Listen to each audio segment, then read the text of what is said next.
Hello, everyone. Welcome to Beyond Life Paranormal Podcast. I'm your host, Russell Reynolds, and we got a good show tonight coming to you live from a Sunday night. I know it's a little off. We usually do Saturdays, but we were at Crypticon all weekend, hanging out with some horror movie actors and some friends and stuff. So we decided to do a show tonight, and we got a great guest tonight. Um, his daughter's running a little late, but she will be on. We were at the Get Haunted event book signing with him last weekend and got to investigate with him. And he spent 8 weeks in Missouri State Penitentiary writing a book called These Walls Still Talk from his experience from last year's event with the Devil on the Run tour and Get Haunted. So without further ado, we're not going to keep him backstage. Let's bring him on. Brian Paone, author of These Walls Still Talk. Hey, I'm super glad you said my last name right. Everybody gets that wrong. I'd say at least 60% of the time, yeah, they say they drop the E sound at the end and they say Paone. So I always have to be like, I I heard don't correct anybody. I don't ever correct anybody like live, like on the podcast, because you know what I mean. Like I just let it go because that's right. I'm not a douche, right? But whenever somebody says it correctly, I'm always like, yes, I got it at that time. Yeah, I've heard Rob say it enough, so. Oh yeah, he talks about me, huh? What's he say? What's he say, huh? Oh, all good things from what I hear. Yeah, he paid you to say that. No, he didn't pay me nothing. Oh, look. If he did, I wouldn't accept it. Yeah. So, tell my audience a little bit about yourselves, the ones that didn't go to Missouri State with you and investigate with us.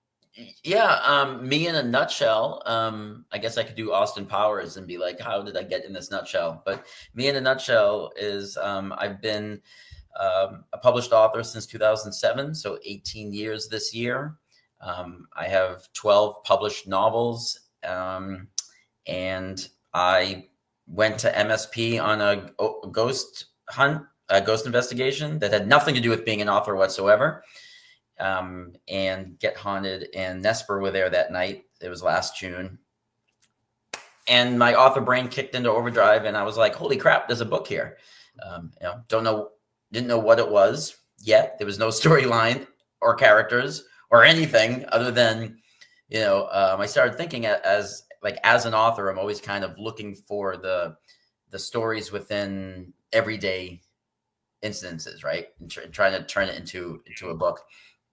And I was thinking to myself that we have so many movies and we have so many books where a house is haunted, right? Or a place is haunted, and the owners call the ghost investigators to come in. And then the ghost investigators solve the mystery, right? And they solve what's going on. You think all the way back to Poltergeist or even The Exorcist or the Insidious movies or the Conjuring universe. There's always the people who live there or own it. Bad things are happening, and then they make a phone call, and then they bring in the experts. But I was like, what if I read a book where this crap happens to the experts? Right, the experts are the people going, holy crap, we don't know what's going on here, right? And I said that's kind of what started the whole idea. At the time, I had already submitted my next novel idea to my editor. She had approved it. I had already was working on an outline. My next book was going to be this neo-noir, Dark City meets Silence of the Lambs type, think of The Crow, Blade Runner-y type setting. And I was emailed her and I was like, I think I got something else. We're going to put this on the back burner. I thought, what if during one of these ghost hunts, these public ghost hunts, right, that's open to the public, what if it just goes south? Just bad, it just goes to crap, on two of the guests, my main characters, right? So, and then the wheels started turning, and next thing you know, I reached out to the staff who I became first friends with, and then now I feel like I'm family. And I wrote the entire book over the span of 8 weeks inside MSP. Most of the time alone in the dark at night,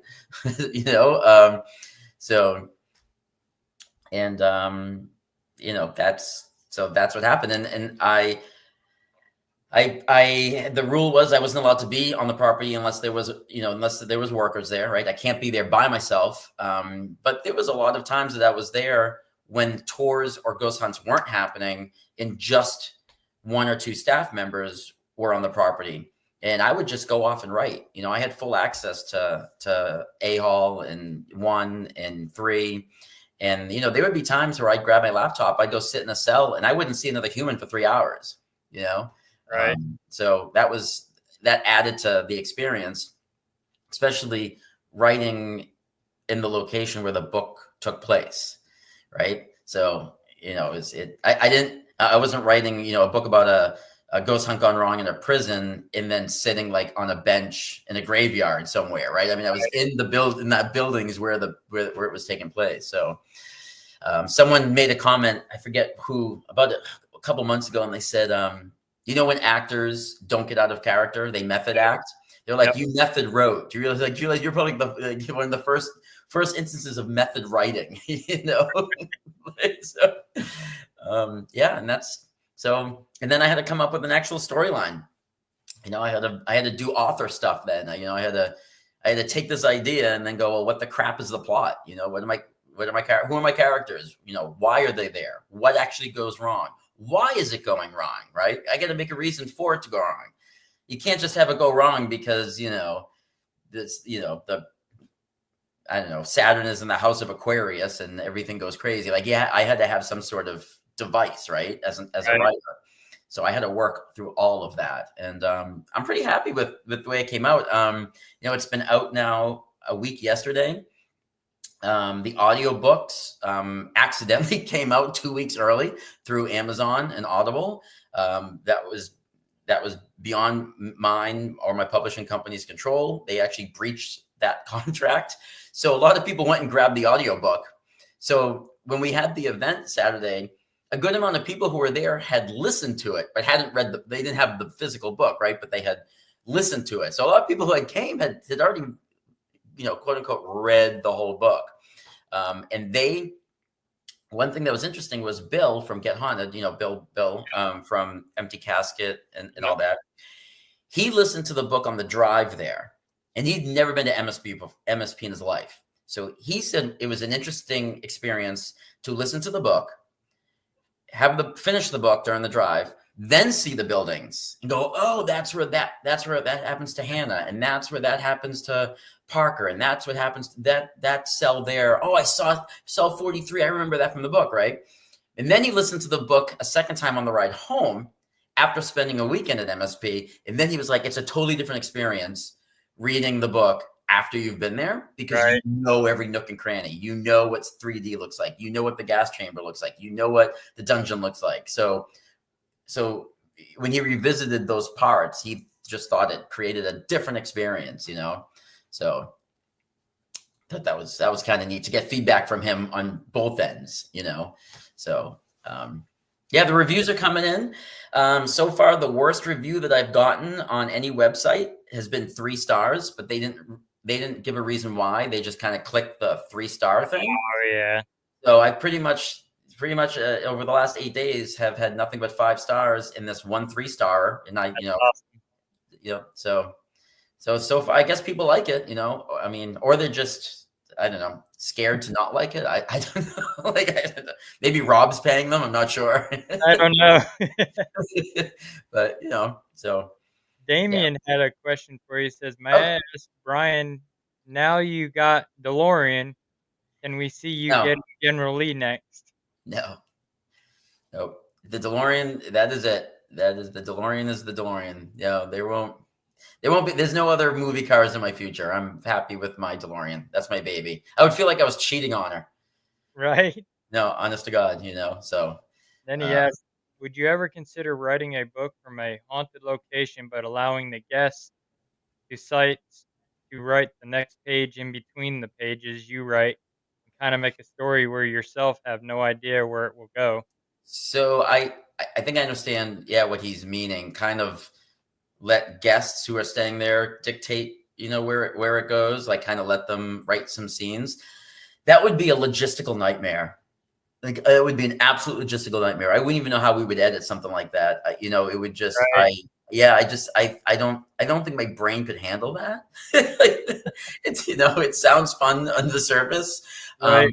Although if we wanted to do like, do you remember the choose your own adventure books? Mhm. I guess we could do that where each guest was in charge of like the second part of where you chose to go.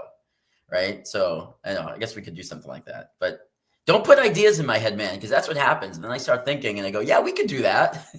One thing with Damien, he's always full of questions and ideas. I know I love Damien. I swear to God, I feel like there's like four of him Yeah, because I don't know how one man can be on every podcast. I love it. It's just like I it's not think a podcast unless Damien shows up. I think it's the Red Bull that he Is that how it helps. is. Yeah, I think it's the Red Bull. Oh man, yeah. So no, I love Damien's questions. He's fantastic. So Hannah, you can review the book, Amazon, Goodreads. If it's the audio book, Audible. I think iTunes. Yeah, it's just this is wherever you can review. I think Barnes and Nobles allow reviews. Books a Million allows reviews. There's been reviews posted on my website on it. So and the more reviews, the better. So I don't know if you guys know. So I'm going to give you guys a little insight into how the author world works with Amazon. Amazon, if you ever looked up something and then they suggest things for you, Mhm. right? It's like, so you kind of have a row where they're suggesting things. They have two rows of those sometimes, right? One is because people paid to be there. Like I can run an ad where my book is there because I'm paying them money to make sure that my book is in that list. The other list, Amazon creates, and they don't do it by sales. They do it by number of reviews. So a book that sold 1 million copies, but only has 2 reviews won't be on that list as somebody who sold 10 copies and has 10 reviews. They actually do it by, Amazon works on it by reviews, which is very interesting. So I implore people that if you've read any of my books, a review on Amazon is worth its weight in gold to us authors because Amazon takes those and as weight. Like YouTube and TikTok, they always look at like likes and Yeah, subscribers and they weigh it that way. So Amazon does the same thing, but they do it with reviews. So the more people review my book, even if you hate it, I'm not telling everybody to give me a good review. I'm telling everyone to give me an honest review, but they take number of reviews into consideration of what books they push to the top. right.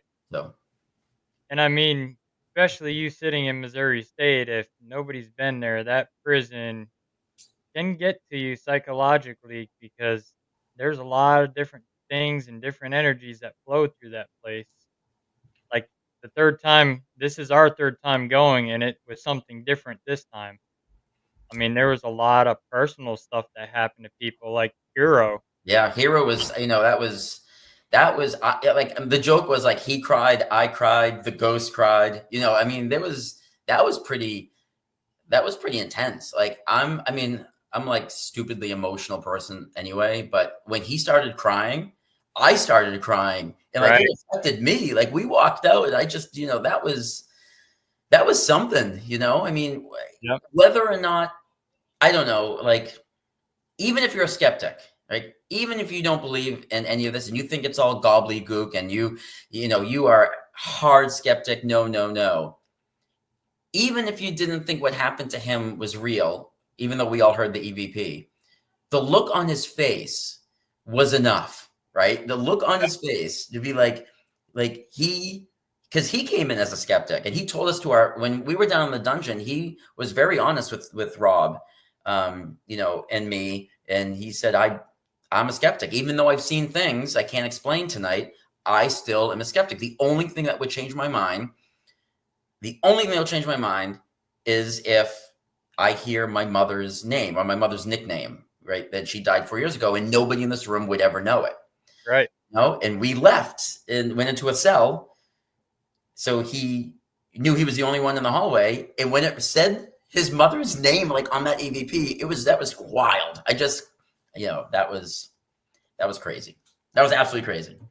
We had one in the female section with Joe in my group. there was a man coming through, and it was one of the guy in the group's brother, and he was communicating through the human pendulum and then through the dowsing rods. Yeah.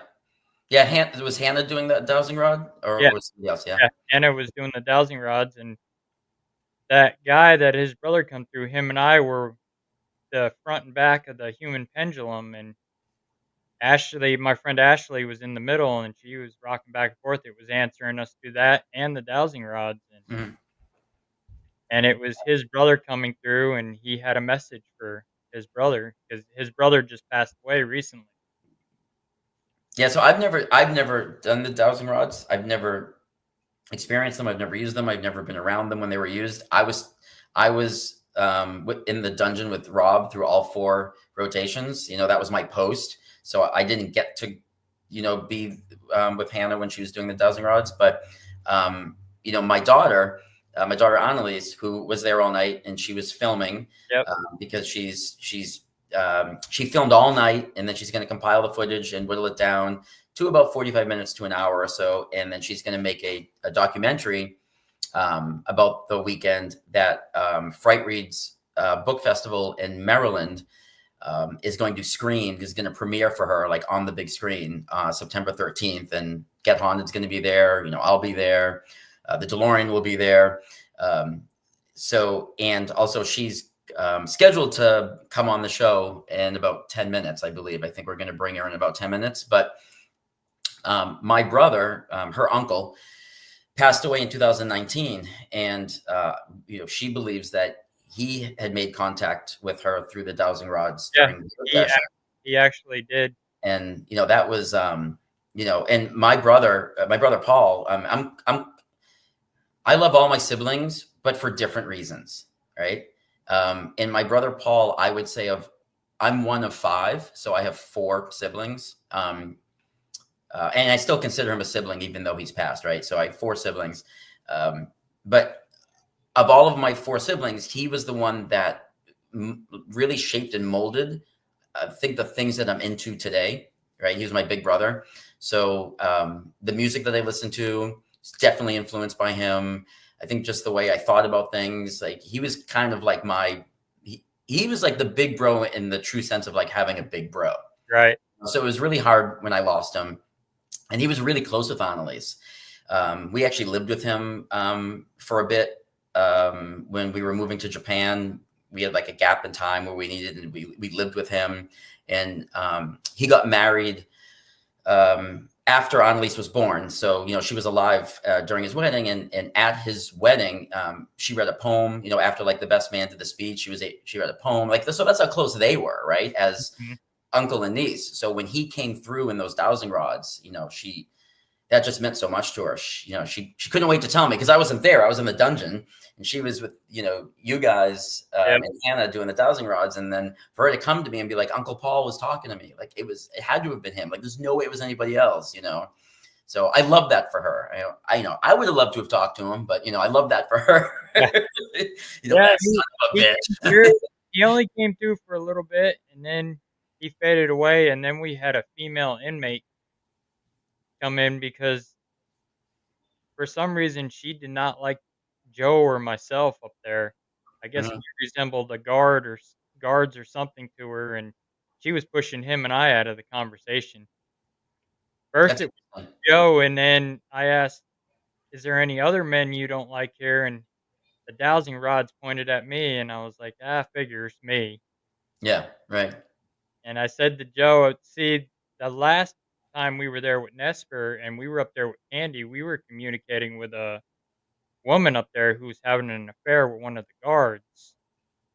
And he threatened if she said anything and he lost his job, he would kill her and make it look like an accident.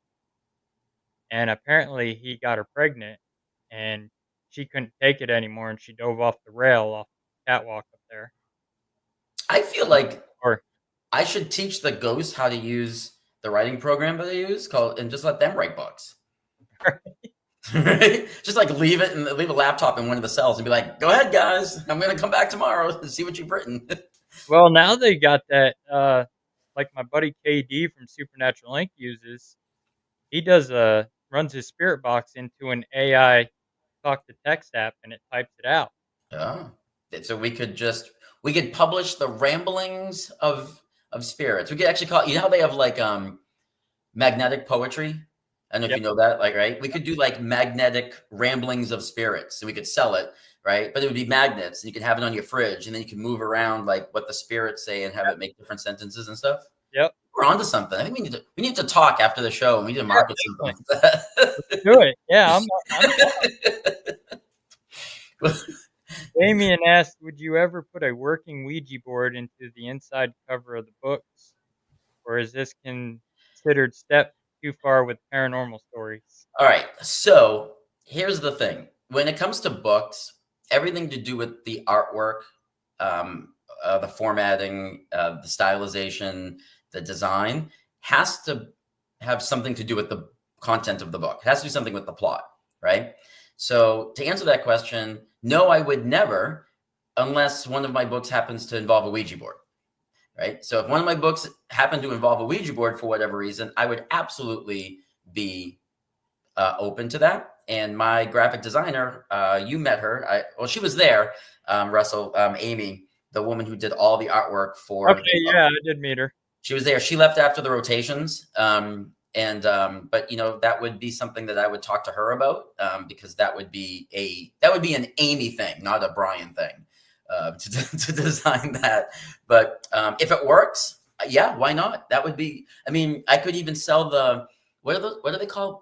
Planchettes? What are the things called? Yeah, planchette. Am I right? Okay, man, I took a shot in the dark there. Seriously, woo! But my face would have been red. I mean, we could even like tape them to the back cover or something, right? Oh no, you know what? So on the inside cover would be the Ouija. Thanks, Damien. Now you got my marketing brain going haywire. So inside the cover is the Ouija board, but then the next page is like a cardboard of a planchette, but you like pop it out, Mhm. right? And then you use that as opposed to having like a plastic one, because that would be bulky. That would make like a lump, right? Yep. If you had them stacked. But if you actually had like a pop out planchette with a inside cover is the Ouija board. Damn it! This is how I start. This is how more books happen. Is I just start thinking about crap like that. Wade said, "Oftentimes the spirit will manipulate energies to create an emotional response, and it will feed off of that energy. It can be a vicious cycle." An emotional response. Yeah, I think you know, I don't know, maybe I don't know. I mean, I don't feel like any of the stuff that we were getting, at least at the book release party. If you talk about like Hero's thing with his mom, and then you think about like my daughter with Annalise, you know, with my brother getting in touch with her, I feel like none of it felt vicious, right? Or none of it felt. No, it didn't. Even with that guy up there in the female wing, it didn't feel vicious at all with him either. And you know, we're still debating whether or not Annalise saw Big Boy down in the dungeon when she saw the huge shadow figure come down the hallway, when she like panicked and Mhm. like, you know, and I mean that was the only time that she and Annalise was there all weekend with me. I mean, we flew in on Thursday and we spent a good amount of time Friday at an MSP. She was alone in a hall for like 2 hours setting up cameras and stuff like that. And of the entire weekend, that was the only time that something scared her, was when that huge shadow came down the hallway at her. Oh, wow, they're making a new case for the shadow doll this weekend. Like double glass, like triple glass. I have a selfie. I'll never forget. Wade, I know you can't like talk back, but you can type. How I met Wade was I wanted a selfie with the shadow doll, and he was reluctant, but he did it anyway. Like he took Oh, my yeah. And then he goes, as he's taking the photo, Wade goes, "Oh, she's very mad right now. She doesn't like this at all." And I was like, "Okay." Let's start doing this. Oh, yeah, she was angry. I mean, when we went down to the dungeon, did Estes down there with Dan and Chris and them, they were picking up on those objects upstairs, and then cell number 20, and then when we were on free roam, we went down there, the same cell, the in-your-face cell. Yeah, I love Cell 20. It's that in your the Cell 20. if you've read the book, anybody's read the book, this isn't a spoiler because this doesn't take part in the novel, in the storyline part. But you know how I kept a diary of everything that happened to me while I was writing? I had so many things happen to me in Cell 20 while I was writing, and it's all in my diary at the end of the book. Now, Cell 20 doesn't make an appearance in the novel, like in the storyline, because it had no place there. Like I would be shoehorning it in, and I Right. refused to shoehorn things in just to be there. But I wrote in that room, in that cell, so often. I had things happen, and in the back of the book, there's pictures, there's photographs of me and all the cast of characters, and me writing in different places. And one of the photos of me is me sitting in that barber chair writing, and I kept going back to it because Wade told me to go write in there. And when I did, it was just, I don't know how to describe when you feel that when you feel like it's alive, right? Like it's like the cell felt just energized all the time. And I saw one of the 2 times that I saw the creeper at MSP during those whole 8 weeks was in that cell 20. Me, it was 3 of us in the cell, and we all saw it at the same time. And that whole story is in my diary part of the book. Yeah, we went down to Cell 20 down there, and my friend Linda got touched down there. Yeah, so that's how it happened. We were actually in there with the uniformed police officer, Jefferson City police officer in full uniform on duty as a security, got touched on the leg. And when we all, and, I mean, I go into it in my diary. If you want to know the whole story, you're going to buy the book. But that's how it started, with her being touched on the leg. And sure enough, it's, after a little bit of back and forth, it scampered away, and we all were just like, I closed my laptop. It's like, and we're done in here. I just walked out. That's probably why she didn't come back last week. Yeah, I know, right? No. Oh, Hannah, no. So the scavenger hunt, I think, just kind of went by the wayside. So it was a good idea in theory. Well, I found 4 of them.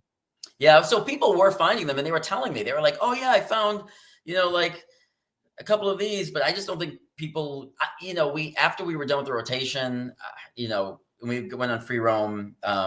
It just, in theory, it was a good idea. I don't think I implemented it well, and maybe I should have done less pictures.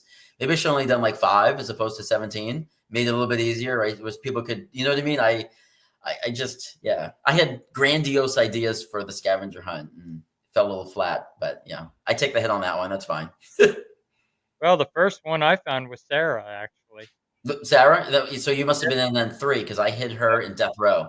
Yep. Yeah, I knew where I had them all memorized where they all were. I knew where all 17 were, but yeah, Sarah was in Death Row. That upper cell that you said, oh, there may be one, may not be one up there. I didn't find it. Cell 115. That was the highest you had to go to find one. And that was actually me and Hannah, because that's the cell that has a huge implication in the novel. So I figured I'd put her in that one. So you had to go all the way up to 4 Walk. Oh, okay. Yeah, I didn't go up to 4. But I also scared Joe and Dom. They were sitting there in 4, just sitting in the chair relaxing, and I come walking out of Cell 20. All they see is this black figure come. That was you? So have you ever heard the story? Actually, so Damien asked a good question. I do want to answer that. Yes, I'm going to answer that, but I do want to piggyback on what you just said, because I've told this story a couple times and people always think it's funny. There was one night when I was writing in Cell 43 in A-Hall, and if you've ever sat in a dark room with a laptop open, anything past that light actually makes the room darker because your eyes are focusing on the light, right? Yep. Well, it was a ghost hunt. It was an active free roam ghost hunt, and I was sitting in Cell 43 and I was writing. I had no idea that this woman had walked in. She made no noise. She didn't give me an indication that she was in there. There was no ambient light from her phone. She didn't have any apps on. No idea that there was a human in the room with me. I also had no idea that she was standing over me, looking down at me. And she goes, "So how's it going?" And I screamed. I flipped the laptop. Duncan, who was there at the event, he was one of the MSP tour guides, heard me scream. I hear him start laughing, and he told me later that they heard me scream in Housing Unit 3. Oh, wow. I screamed that loud when that lady startled me. Yeah. So sometimes the humans are just as terrifying as the spirits. So Damien, I'm going to show you something. Yes, I have the same laptop. This is my writing laptop, and I've collected through the last year all of these stickers on its case. So I've got a bunch of Get Haunted stuff. Is that inverted? Is that all backwards? Yeah. Uh, No, actually, I see it. so I got like a Stephen King sticker. I got a Rob. I got the Penitentiary. I got some ghost stuff, haunted house stuff, witchy stuff. There's Xavier. We all love Xavier. There's that dark chick. She does the emotional support voodoo dolls. My friend Marissa gave me. She writes a children's book, so she thought the juxtaposition of putting this character on my laptop would be hysterical. So yeah, so people have just Reese. So Reese from MSP, one of the tour guides, gave Mhm. me when I was there writing. This was empty. There was nothing on this. This was completely clean. And she came in one day and gave me the ghost sitting on the book sticker. So this was the only sticker I had on it for a while. And then people just started giving me stickers to put on my laptop. So, but this is my writing laptop. So I really appreciate the decorating it. It means a lot because all those stickers came from somebody who thought enough to give me a sticker to put on my writing laptop. So that's And sweet. especially it was good too with that children sticker on there because there was children born in MSB in the female housing unit. Mhm. Yeah, so that'll be the laptop I'll be writing the Ditto House, Get Haunted Tale Book 2 book at. So, Anna has a sticker for the remaining blank space. mhm. Yep, yep.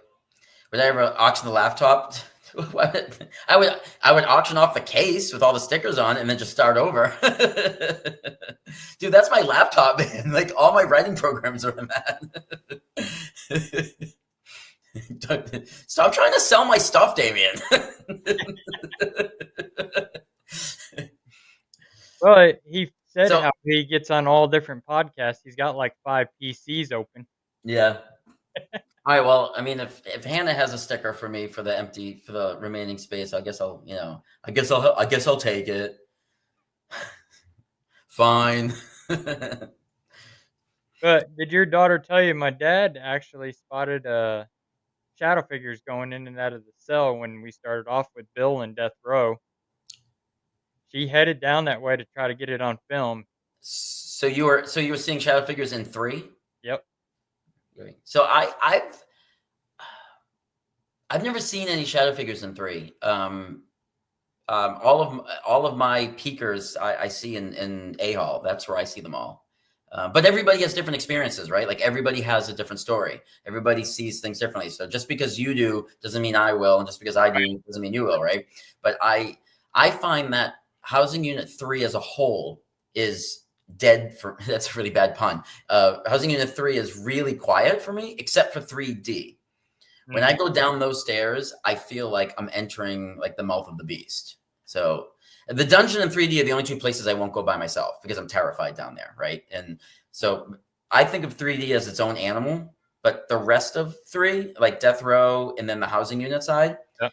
I've never had anything happen to me. I've never felt anything. I've never seen anything. I've never, I still love it. I still walk around and I spent a lot of time writing in it, but I don't. I feel like 3D is super active, and then the rest of the building just hates me. So, Yeah, for us, it's all over that building. We stir up all kinds of stuff in that building. I know when we split up on 3, Bill split us all up. My dad, Ashley, and Linda all went with me.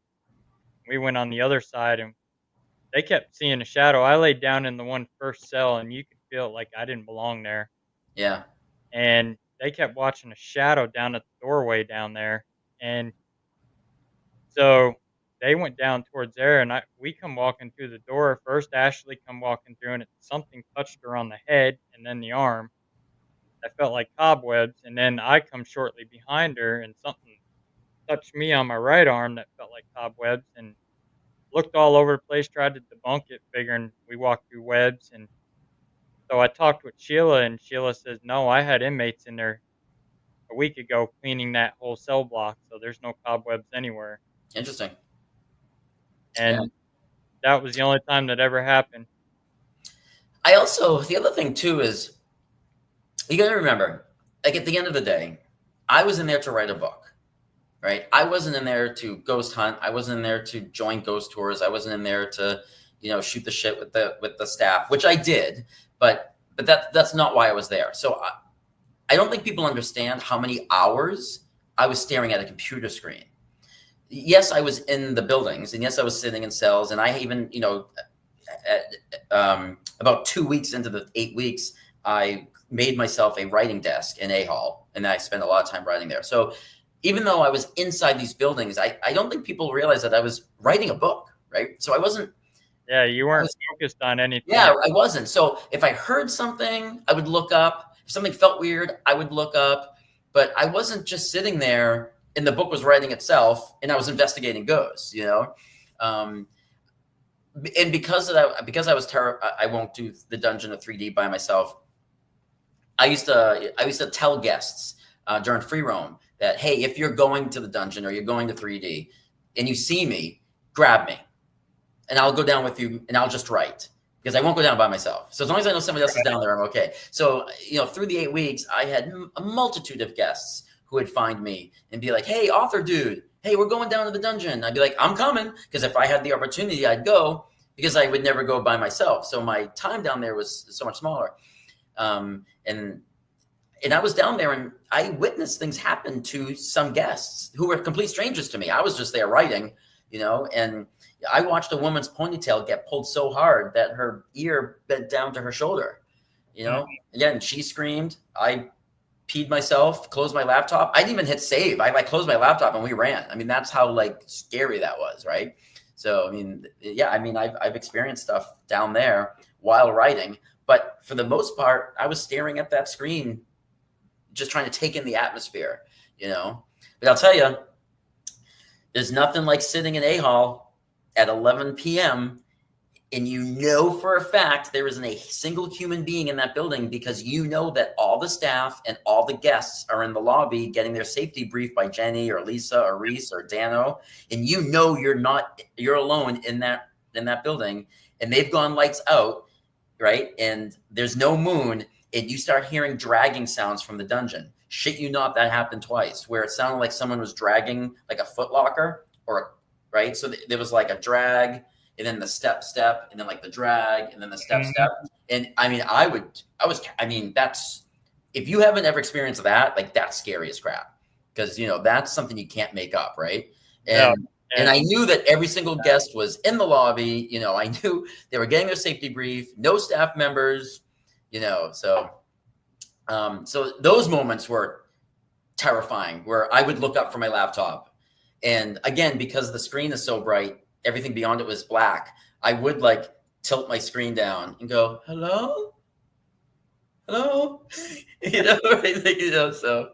but Your daughter's here, so we're going to bring her on too. Let's bring it on, Elise. Yay! Hey, welcome to the show. Hello. Can you hear me okay? Yep. Yeah, we can hear you great. Awesome. So I know you've got to run. You can't stay on for very long. So. Oh, no, I'm good now. Oh, you're good? Okay. Yeah, I'm good now. Awesome. So you can stay with us the whole night. We're just talking about the experiences we had. Yeah. Especially for you, because you were in my group with us, so you got. Yeah, so I was tagging along the whole time. Yeah.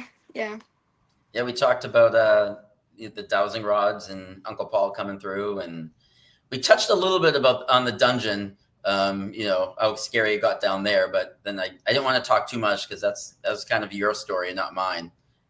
Oh, the dungeon was a different story. I'm gonna confidently be saying I'm never going to dungeon again. Oh, come on! Alone definitely, right? But with people, I don't know if I'll ever go in there again, even with people. That was really scary for me. Yeah. That light was actually interesting. I mean, this was my third time being there. I've investigated the dungeon plenty of times. Yeah. And seeing, I don't know where that light came from. We can't explain it either. It was like somebody just turned on a flashlight. That's why we thought at first it was a flashlight, and then we could see you and your dad bugging each other. So we knew it didn't come from you at all, and nobody else turned the light on. It didn't even come from Rob.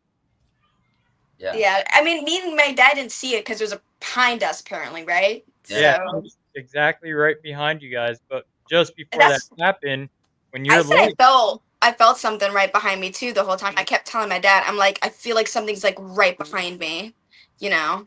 but right when you got your leg touched, there was a shadow standing in front of me right next to you. Oh, that's creepy. I saw it. Yeah. No, because I leaned over to my dad and I'm like, Papa, there's someone right behind me. And I'm like, is there someone like right next to me, like on my left side? And then someone said, hey, there's like a face over there as soon as I like told him that I felt like someone was standing right behind one of my sides. Um, The yeah. thing is that like nobody could have been standing because we were Against the wall, yeah. a Yeah, you wall. guys were against the There was wall. nowhere for a human to go without anybody knowing, right? There's no way. I mean, logistically, that's impossible. Yeah. And then for everybody to see it, was except for us. I was terrified. I wasn't gonna turn around. Yeah, I mean, I think whatever was in that cell kind of liked me a little bit because when we were down there earlier, Bill had told me, he was like, Annalise, like, there's a face right behind you. And I was standing right in front of that cell. So whatever was over there, I think it took a liking to me because it was messing with me every time I went down there. Yeah. I think it was good too that like you took the camera and you went on the rotation. Yes. As opposed to you just being like, oh, we're gonna put Annalise like in 3D for the night, right? Yeah. You got to, I yeah, got a little bit of everything. Because again, the documentary isn't really about trying to capture ghost stuff. It's about trying to share the experience and what goes on in one of MSP's ghost hunts. You know, it's more about that, like the experience that you're getting when you go, not really trying to catch like stuff happening with the paranormal. So yeah, I'm glad that I was able to go in a rotation. yeah. And I think there is so many channels and YouTube creators who that's their whole thing is they go in to try to catch the ghost on camera. Yeah. And I think it was cool that your vision was no, I'm going to show what like a Get Haunted event at MSP looks like. Yeah. And it's funny because the book, the first half of the book, so two people have said this to me now that they felt like the book was like Full Metal Jacket. If anyone ever seen the movie Full Metal Jacket, like the first half of the movie is the boot camp, right? And then the second half of the movie is the war. It literally could be two separate movies. You could pause after boot camp Exactly. and you're good, or you could start the movie at the war and you're good, right? I mean that it's split up so definitively. So my book, These Walls Still Talk, is very much like Full Metal Jacket, where the first half of the book is the rotations, and the second half of the book is the free roam. Just like you would if you went to a Get Haunted event, right? Yeah. You do the rotations, then you Yep. do the free roam. So I think it's kind of neat that like Annalise's vision for this documentary was, well, let's show these rotations. Like I'm gonna Yeah, walk. my focus was more on the rotations than the free roam. I kind of put my camera away once it was time for free roam because my whole thing was just like the rotations and like how each person at each station kind of gave a talk and like what you were getting at each station and stuff like that. So, Yeah. Definitely, and that's actually a good way to approach it also because if you're not looking for it, that's when you experience them. If you're yeah, going I in mean, there expecting something to happen, yeah. in a way on your mind.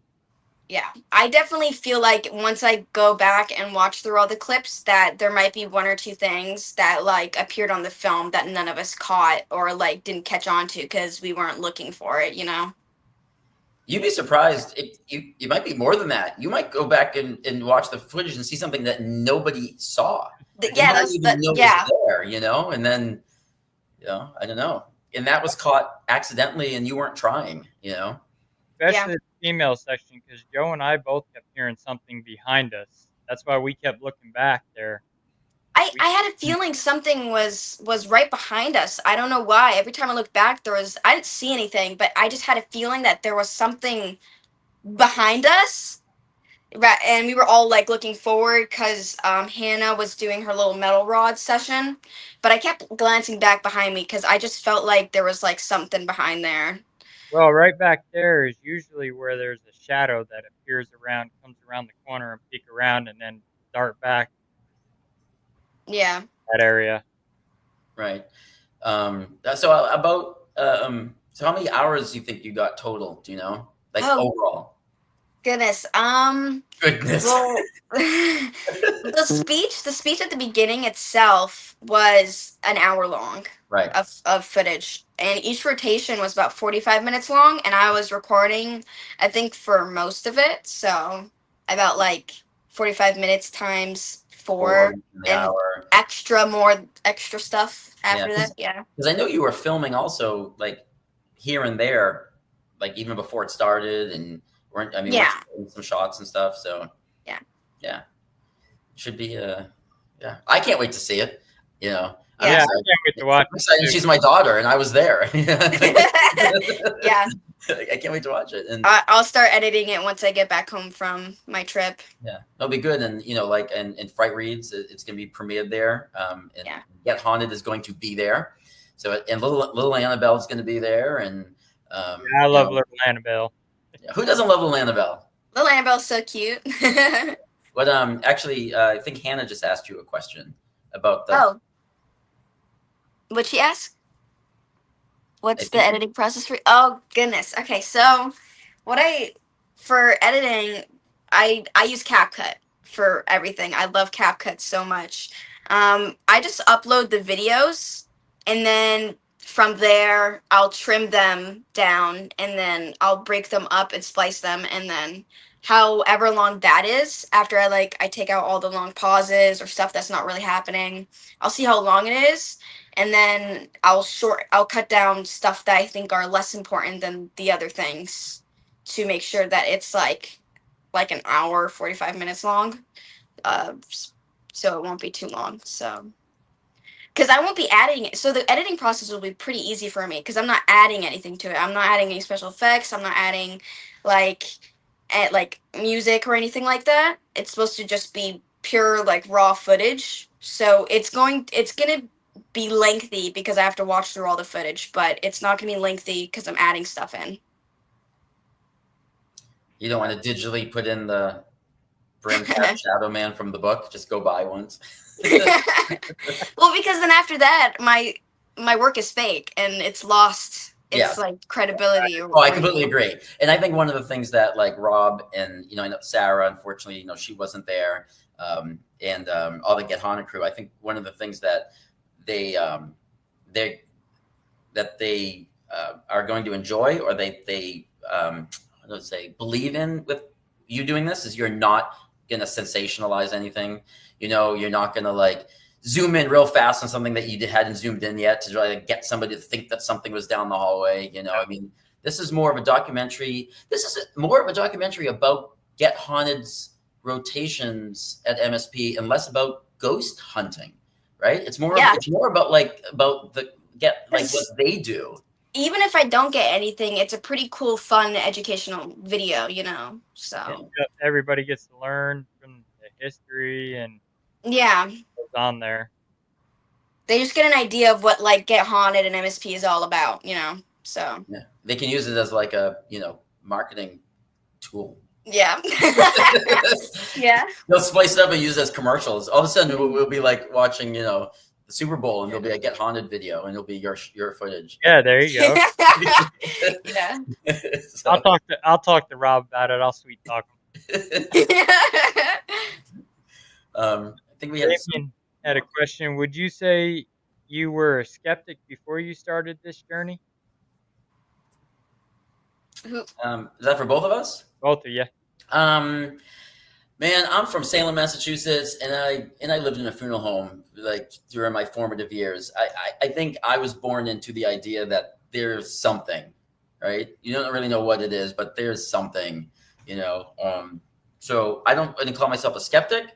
However, I definitely don't think that when you're ghost hunting, and just because you're ghost hunting, that every creak or pop the house makes is a ghost. right? So because if you weren't ghost hunting, if I was just doing the laundry and the house made that same pop, I'm not going to go, it's a ghost, right? So I found that when I was at MSP for those 8 weeks, there were people that came on the ghost tours who wanted every sound. They wanted every feeling. They wanted every shadow to be a ghost because they went to ghost hunt, right? So it must be, because that's why we're there. And so skeptic, no, I definitely weigh each moment. Which way could it go? I don't just go 100% in, or 100% out. So I think I take each thing as it comes and try to decide, are we thinking it's a ghost only because we're ghost hunting, right? If that happened at 2 PM, during a dinner party, would we all go, it's a ghost, right? So I kind of try to walk a fine line, just to keep my own sanity, I think. Then Wade asks, how do you write about fear terror, or do you give the reader the information and allow them to fill it in with their imagination? So the people's imagination can be their worst enemy and the greatest tool for an author. So yes, I give you just enough, right? I love the Twilight Zone because they always kind of alluded that there was something in the shadows or something weird. And then, they kind of left your imagination run wild. And I kind of do that with all of my novels. I don't give you everything. I don't show my whole hand, ever. And I let the person fill in the blanks. But I did, so something about, but I did want to let Annalise answer that last question too, about being a skeptic. Cause I know that, I think, we've had a lot of conversations about ghosts and stuff. So, I wanted to hear how she ran.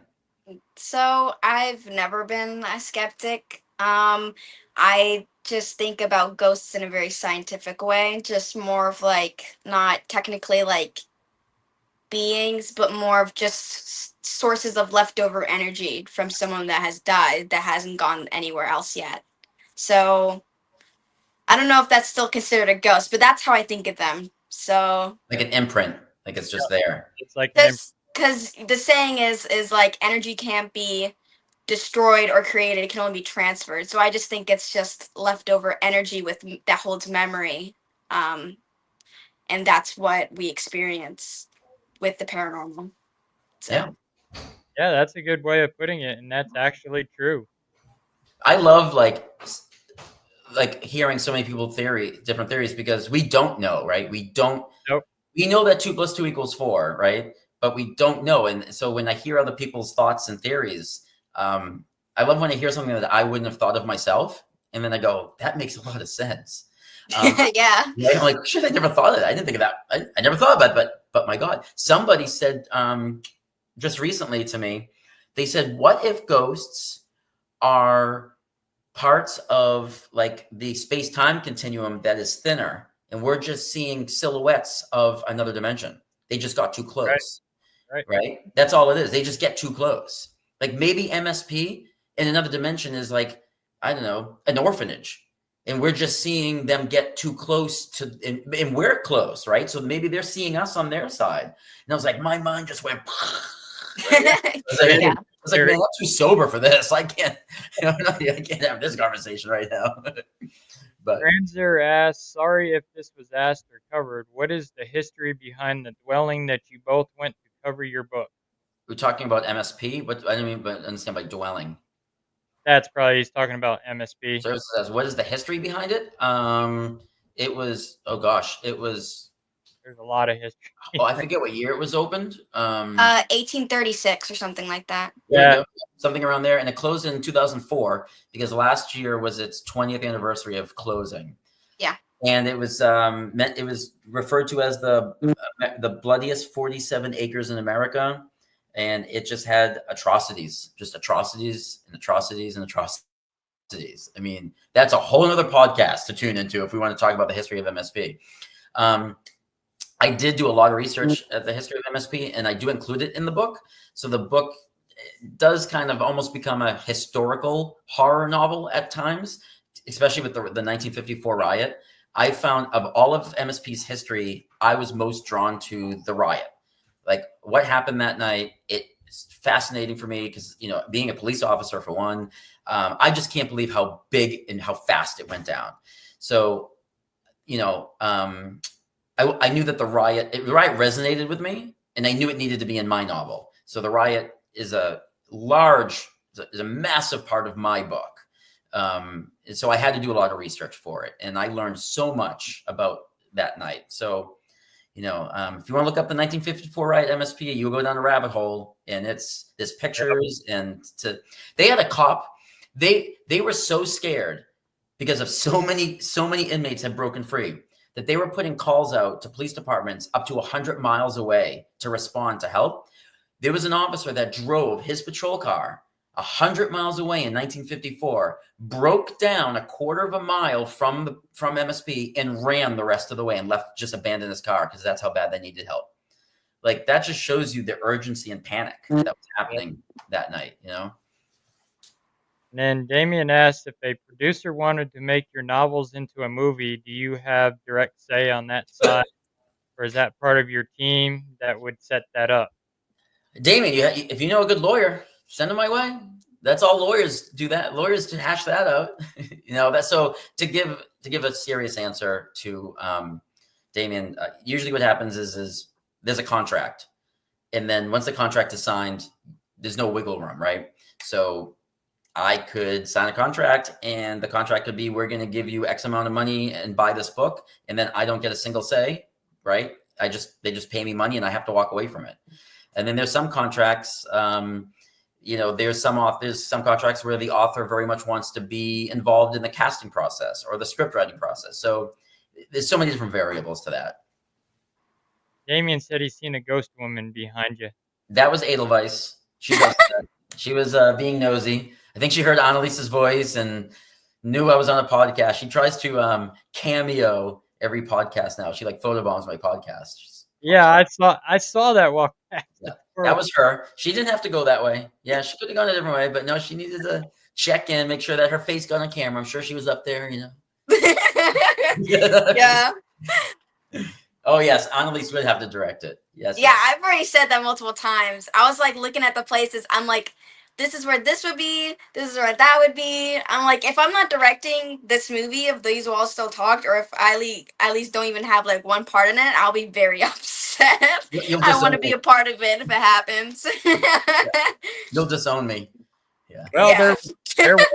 there was a movie shot at MSP. So I saw that. Yeah. Yeah. There's still like fake blood, and The Weeknd. Here's a really funny story. Really two quick funny stories about them. It's called, I'm gonna have the name wrong, but I can never remember the real title. It's called like Frankie Got Violent, or Frankie, I don't know, put violence in his backpack or something, or Frankie ate a violent taco. I forget. It's something called that. It's a really weird name. It's got Frankie and violence in the title. The weekend that they shot on a Sunday, and I had just left Saturday morning at like 4 a.m. writing, and they were coming in Sunday morning at like 8 or 9. I could have those times a little bit off, but you get the picture. There was only a few hours after I had left. They had redesigned A-Hall for the shoot, how they wanted it, but nobody moved my writing desk. So when I look at the scene in A-Hall, did I see my writing desk? I'm like, it is my writing desk. Like my chair, my little pad, my table, like nobody moved it. So second funny thing about the story is the following weekend, I was back in there writing Friday night, and it was free roam. And we had this woman go, oh, hey guys. And she got really excited. She thought she had come across something fantastic. So she came and got like me, because I think I was around the corner writing, and then one of the tour guides, and she's like, there's blood on the floor in here. There's blood in the floor in here. Right. And then we realized it was the movie blood. Right. But we were like, what? We touched it. Right. And I was like, what is blood? Yeah, that's blood. And she's like, oh my God. Yeah, so that was fun. But yeah, they did. They shot the movie there, and they left a whole bunch of props behind, and we were finding them as we were walking around. Oh, wow. Well, they also did one several years back called Haunted Cell Block 11. It was about a pair of EV ghost hunters, and this doctor said he had this property that he needed them to check out, and apparently he was torturing people in MSP there, and calls this group out to get is supposed to get rid of him, and they had a psychic. The psychic ends up getting possessed by this inmate, As they usually do. Sure. Yeah. and he ended up the psychic ended up dying in the movie. He gets thrown over one of the railings with a chain and hangs himself, and they end up experiencing a whole bunch of stuff. So I can imagine how much they stirred up just by making that stuff up for the movie in that prison. Yeah, it's weird because my GhostTube app, I had my GhostTube app on whenever I was writing next to me. It was just on constantly. And it would say things that correlated with things that were about to happen. They talked about the movie before the movie happened, right? They knew every time I was in there because it would, I can't tell you how many times my GhostTube app, and I would take screenshots when I couldn't believe it was saying certain things, right? That were just so specific to something I was writing, almost to the point where I felt like someone was looking over my shoulder reading it. I mean, my GhostTube app would say words of or a character name that I had just typed, right? The very first time that I wrote Hannah's name, which is the second paragraph of the novel, I finished typing the H at the end of her name, and my GhostTube app said Hannah, and I screenshot it and texted to her.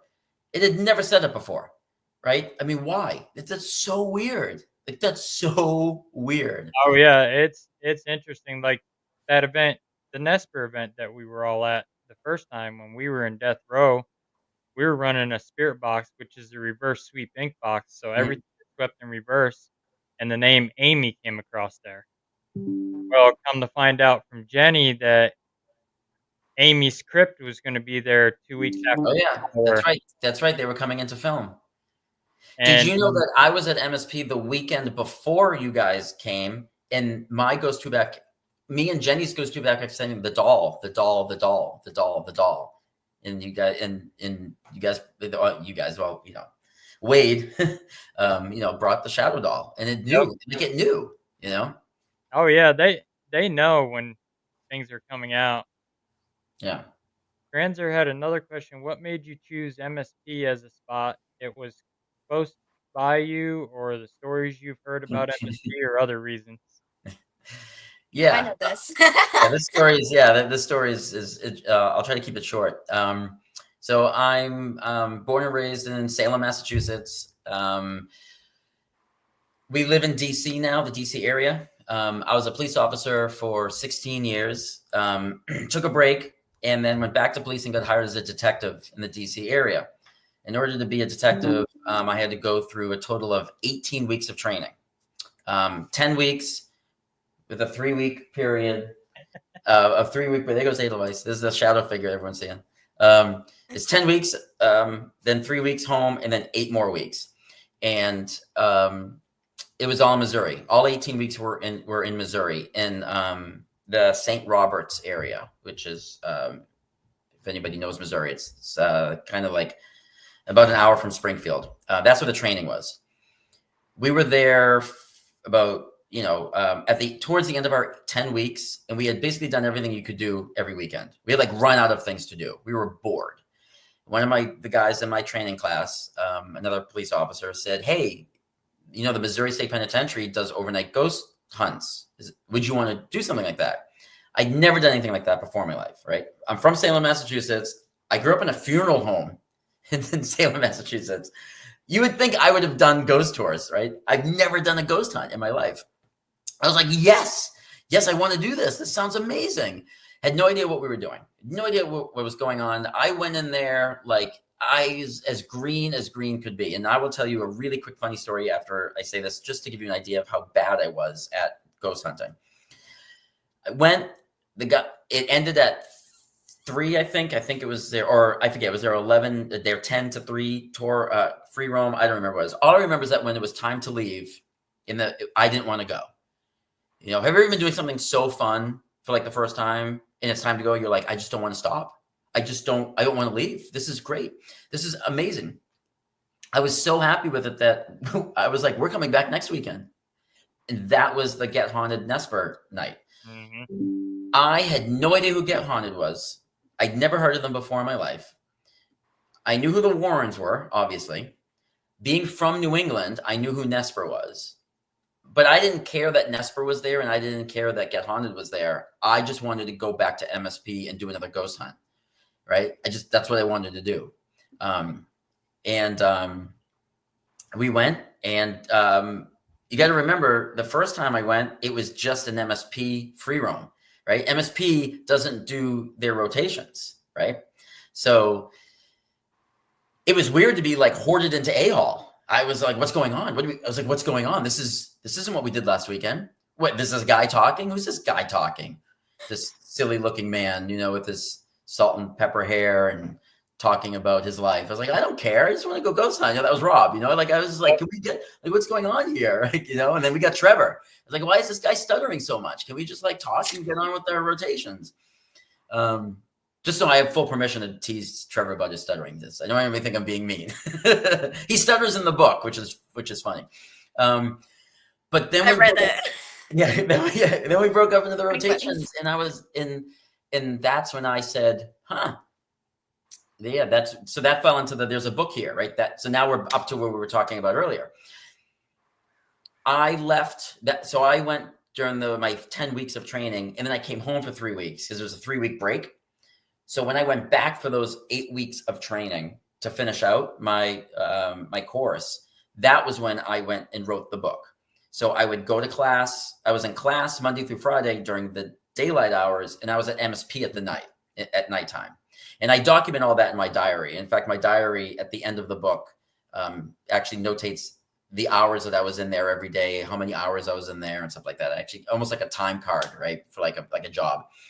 But just to tell you how green I was about ghost hunting and how little I knew, I think it was around week 3 of my 8 weeks of writing the book. I must have been on chapter 4 or 5.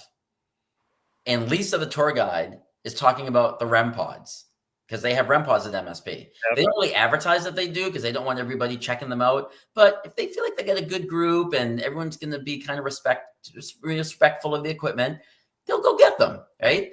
And I was using REM pods in my story. And thanks, Hannah.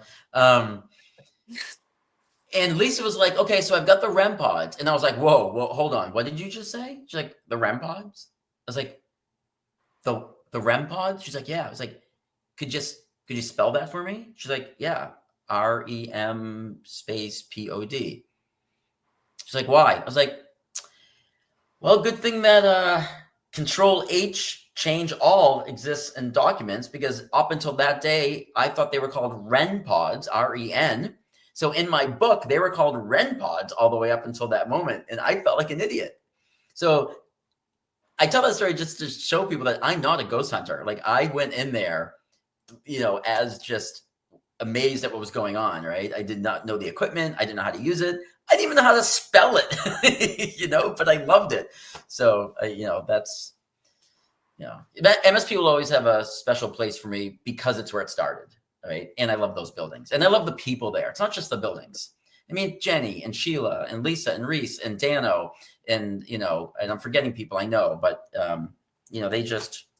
it's the people.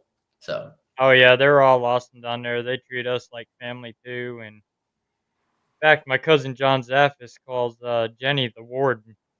Jenny's the warden? Yep. Yeah.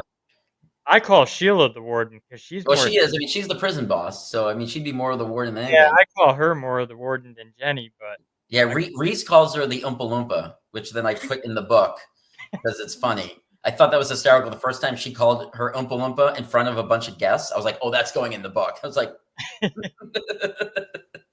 can imagine what Sheila says about that. Oh, Sheila loved the book. She was a little unhappy with it. Even her own employee, Reese, called her that. Yeah. No, I love it when I was getting text messages when people were reading it, when certain things would happen to them in the book and be like, I can't believe you did that to me, or I thought you liked me, or I was like, Reese, you know I never liked you. No, I'm just kidding. But yeah, they all cheered us when we pulled up. Yeah, no, it's good. It's good. It's a good experience. It was fun. It was fun to write the book. It was 8 weeks in there writing. The book is getting good reviews. It's now out, right? It's now out. I can't do anything about it now. It's available in every bookstore, paperback, ebook, and an audiobook. Oh my God. In the US, the UK, Canada, Australia, some stores in France, Germany, and Italy. I know I'm forgetting some country. Yeah. I know I'm forgetting some. I'm sure I'm forgetting some country, but it's worldwide, and it's out. And there's nothing like it, all the build up now. It's weird to think that it's out there because we've spent so much time preparing for this release. And there we go. Yay! Is Annalise my prodigy? No, Annalise is going to film school to be a movie director. So Annalise is not going. I'm going to write the book. She's going to direct them. We're going to be a tandem. Yeah. I'm in no way like an author, like genius or whatever. And I'm in no way a director, anything. Trust me. This is me, literally, this is me like with a camera. Is this on? Is it facing the right way? I'm like I'm actually in the process of writing a movie now. You are? Yep. About what? It's about an actual urban legend in Pennsylvania. Oh wow, I love urban legends. And I've got my own little horror twist to it. Oh, that's fun. Wow. Let's just say it's going to have, like, have you ever seen Wrong Turn? Oh, yeah. Yes. I haven't seen it yet, but I've heard things about it. I want to see it. It's going to have that feel to We'll have it. to watch that when you get back home, Annalise. Wrong Turn. I saw that in the theater. It messes with you. Yeah. Yeah.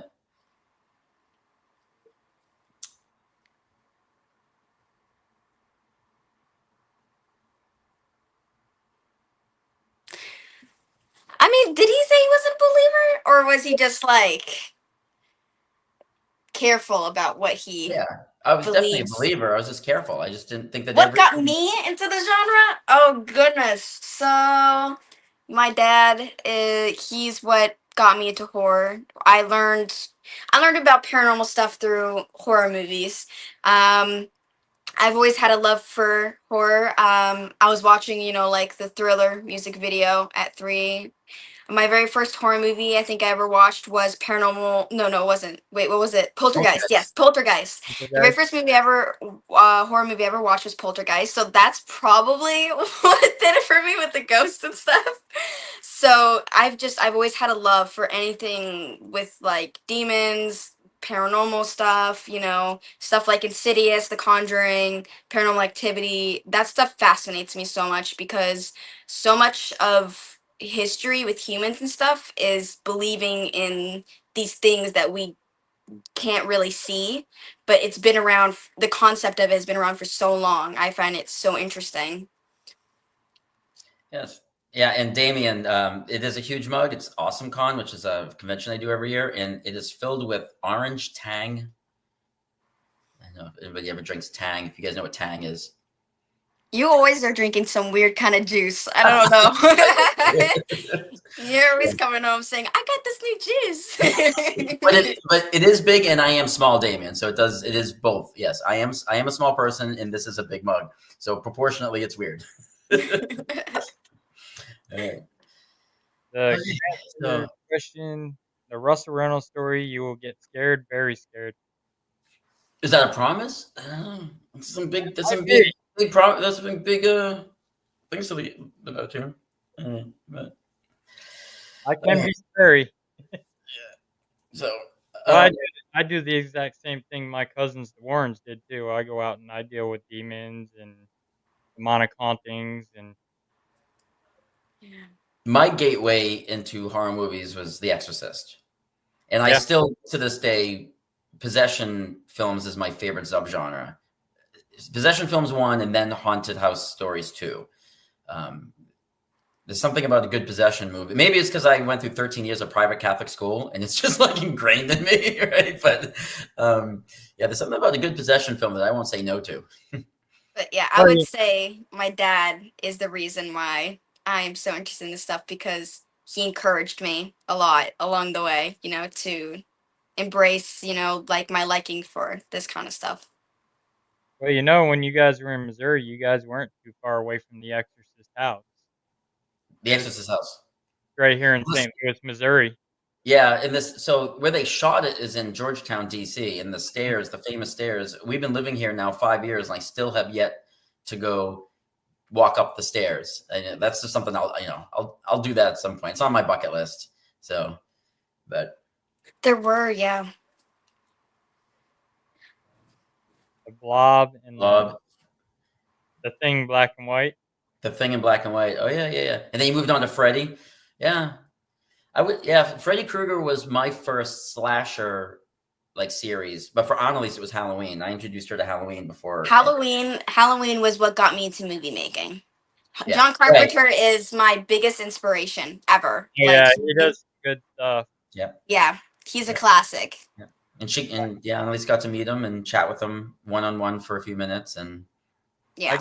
I got to meet the guy over the weekend who played Michael Myers in the newer John Carpenter Halloween. He did the stunts for Nick Castle. yeah, Nick Castle's great. I mean, Nick Castle's so funny in his own right, but yeah, when the new Halloween movies were being filmed, the guy who does the stunts, they showed him on a treadmill walking at a slow pace, and it said training for the new Halloween movie because that's how fast Michael walks. So he's like in training, just walking really slow, and he was in full costume. I thought that was funny. And he also did the Hellhound in Annabelle Comes Home. Oh, did he? I didn't know that. Oh, I did know that. I did know that. Yeah. If you hadn't said that, I wouldn't have remembered. But that's right. And then he plays Sasquatch in the Jack Link commercial. Sasquatch. That's a whole nother. That gets into the Ditto House stuff now, and I'm not. That's a whole nother thing. I want to go to the Ditto House. Just those giggling children scare the crap out of me. Giggling children. Well, I'm surprised down in the dungeon we didn't hear a woman yell hello. The first time we went to MSB, that's where we started off, was down in the dungeon. We were just getting set up, and I had my camera running, and the rest of my team were just setting stuff up. We had 2 other investigators with us from this team out of St. Louis, and we all heard a woman yell hello. So I sent them up to check up top to see if somebody was yelling down the stairs. There was nobody up in the cell block. Yeah, so that's interesting because I could be wrong, and I'm going to say that because I don't want to ever say something and people think that it's 100% real. I could be wrong, but I don't think there were ever any women in the dungeon. I think it was males only. I could be incorrect, but I was under the assumption that there was no women ever down there. Yeah, you are right, because when we heard it, Diane, I don't know if you got to meet Diana, if she stopped by while you were there. She's a retired overnight tour guide. Yeah, I think she swung by. I think she popped in out front. I was talking to her out front. And I asked her about it. I said, is that normal that you hear a woman's voice down in the dungeon? She said they never housed women down there, but you're not the only one that reports hearing women down there. She said several of our visitors have too. And it's weird. I also walked out of MSP. It looked like someone had branded me right here on the arm with a cigarette. Oh, really? And I got the first visit there too. The first rotation down in the dungeon Saturday night, we were talking. We hadn't started the EVP yet. We hadn't gone lights out yet. And it sounded like, and myself and maybe 2 or 3 other people who were on my side of the hall. You remember where I was standing? I was standing, so I was looking down the hallway towards the EVP cell. Everybody in that little group, we all heard what sounded like the sound that it would make if you were sitting on one of those metal chairs and stood. So it was like that quick, like creak back, and we all heard it. We all stopped. And I was like, I've sat in those chairs many times over 8 weeks writing this book. And that's what it sounds like when someone stands off of it. I was like, and we were like, hello? Is anybody down there? We thought maybe maybe a guest wandered. It's so dark down there, you couldn't tell if somebody was down there or not, right? It's like cave darkness. But there was nobody down there. But it was that distinct sound of someone rising from a metal chair, and that metal chair kind of kicking back a bit. Mm-hmm. So that was fun, yeah. Well, that's like when you went to go pick up Rob's dead bell out of the In Your Face cell, and you heard that table in there. Oh yeah, yep. That scared the crap out of me. Yeah. Oh yeah. The dungeon gives me like my hairs on my arm stand on end when I'm down in the dungeon. It just is, I always feel like it's just right here. It's always like right here. So Do you both ever attend your local horror con where you not only meet and greet those who are going to see what can see it? So I do, as an author, I do a lot of cons. I'm doing a total of like 26 this year. I think 26 dates this year alone. Last year I didn't do as many because I was gone for 18 weeks in Missouri, but the year before that I did 24.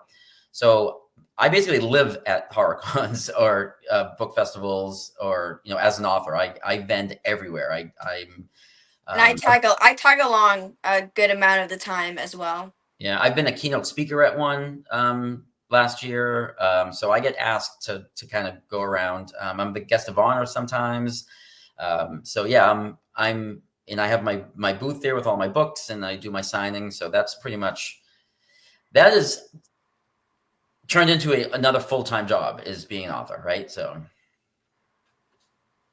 Ooh, what's kind of, oh my goodness. Well, I like slashers, but I wouldn't do one because that's just not my style. I would,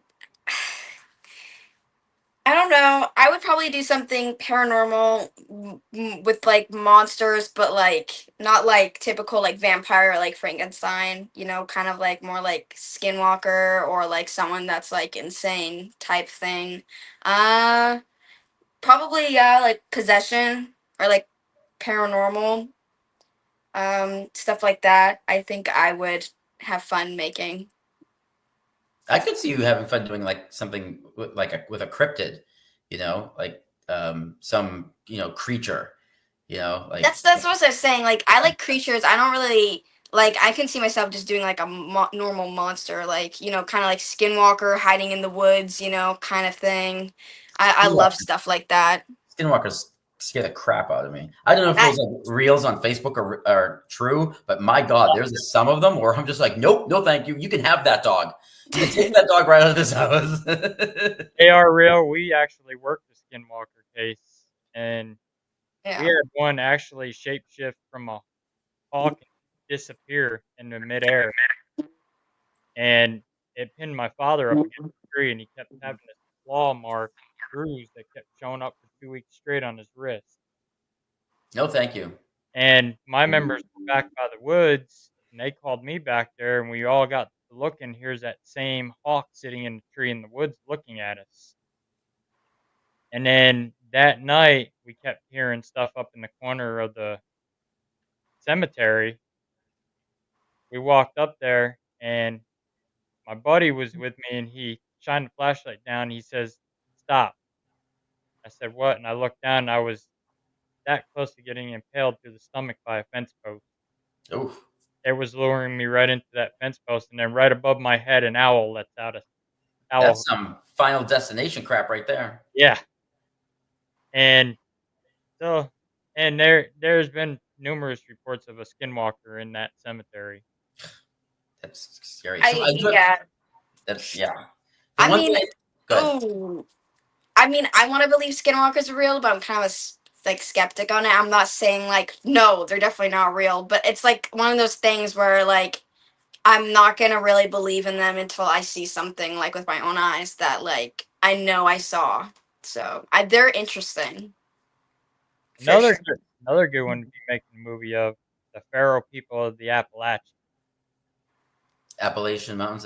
The feral people of the Appalachian Mountains. The They are still. Appalachian Mountains. Okay. Oh my gosh, I've actually done so much stuff with the Appalachian Mountains because people go missing there all the time. The Mhm. Appalachian Mountains, oh, it fascinates me because they've been around since the time of the dinosaurs. So they've literally been around for so long. There's like people believe that there's like some like animals in there that like we haven't even discovered yet because they've been around for so long. Which could maybe explain some of the sightings that people might see there, but like doing a film in there because they're so unknown and like mysterious, I would love to do a film based off the Appalachian Mountains. Let me know. I can hook that up. I got a buddy out there that lives out in Tennessee in those Smoky Mountains, Appalachian area, and Ooh, how's that for him?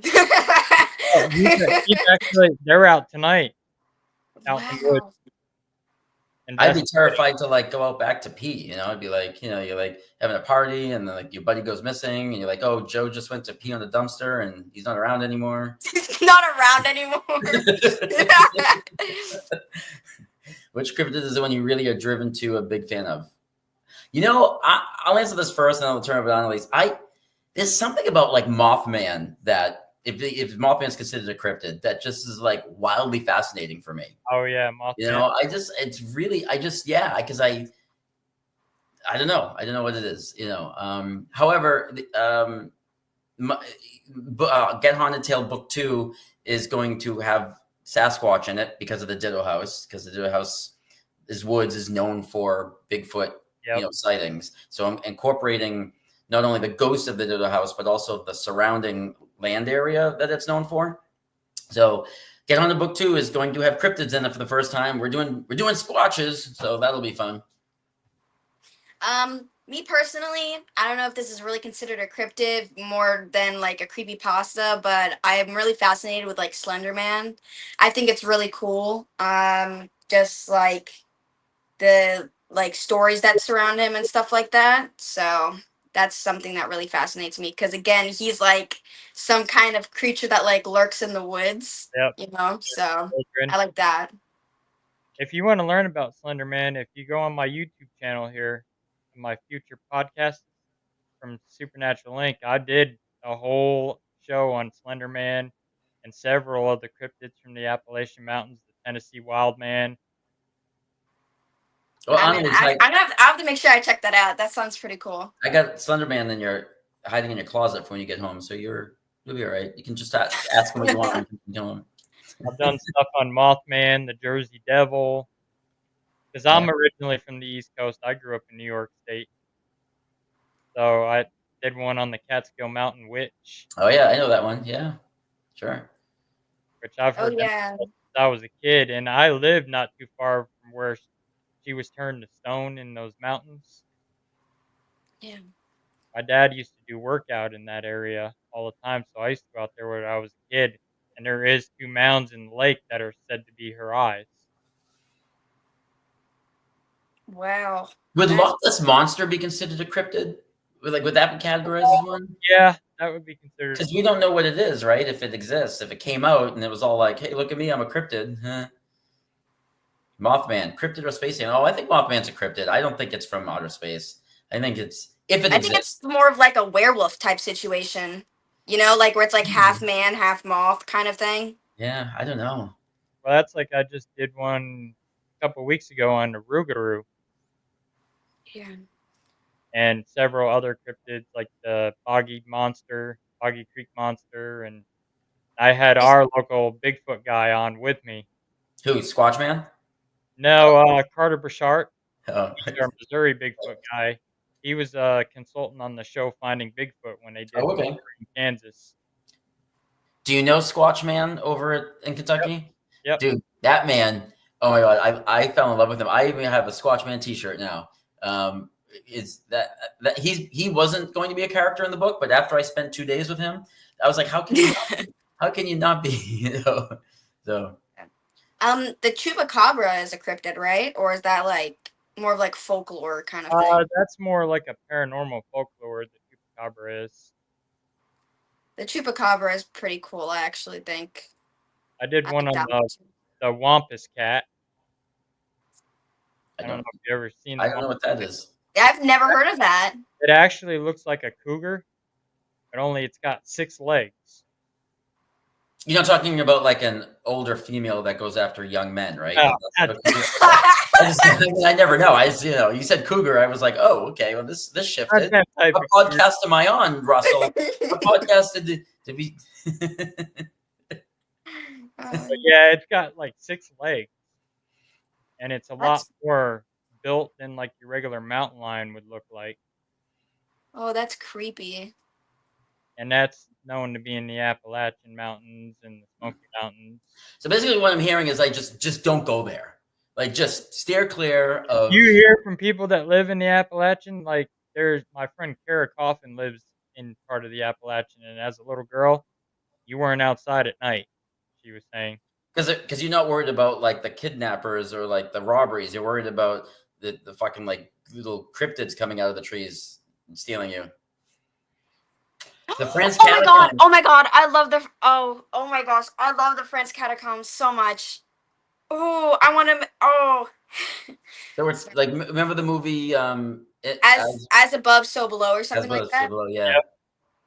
That movie. Oh, and the Paris. I got a tour of the Paris catacombs online during COVID. I'm so interested in them because, it's quite literally just walls of human bones, and there is no doubt that there are some crazy paranormal, maybe even some like demonic things happening there because like I don't know where else all those people's like bodies are like supposed to be like hanging out, They're not hanging out like on the surface, they're hanging out down there. Yep. It creeps me out and especially since like in the movie there was like cults hiding underneath there and stuff like that. Mm-hmm. Um, Doesn't like past catacombs go back to like the 1700s or something? Yeah, it's like so old. They're so old, and I'm so interested in visiting them one day. If I ever go to France, I have to go to the Paris catacombs. Yeah. I don't know.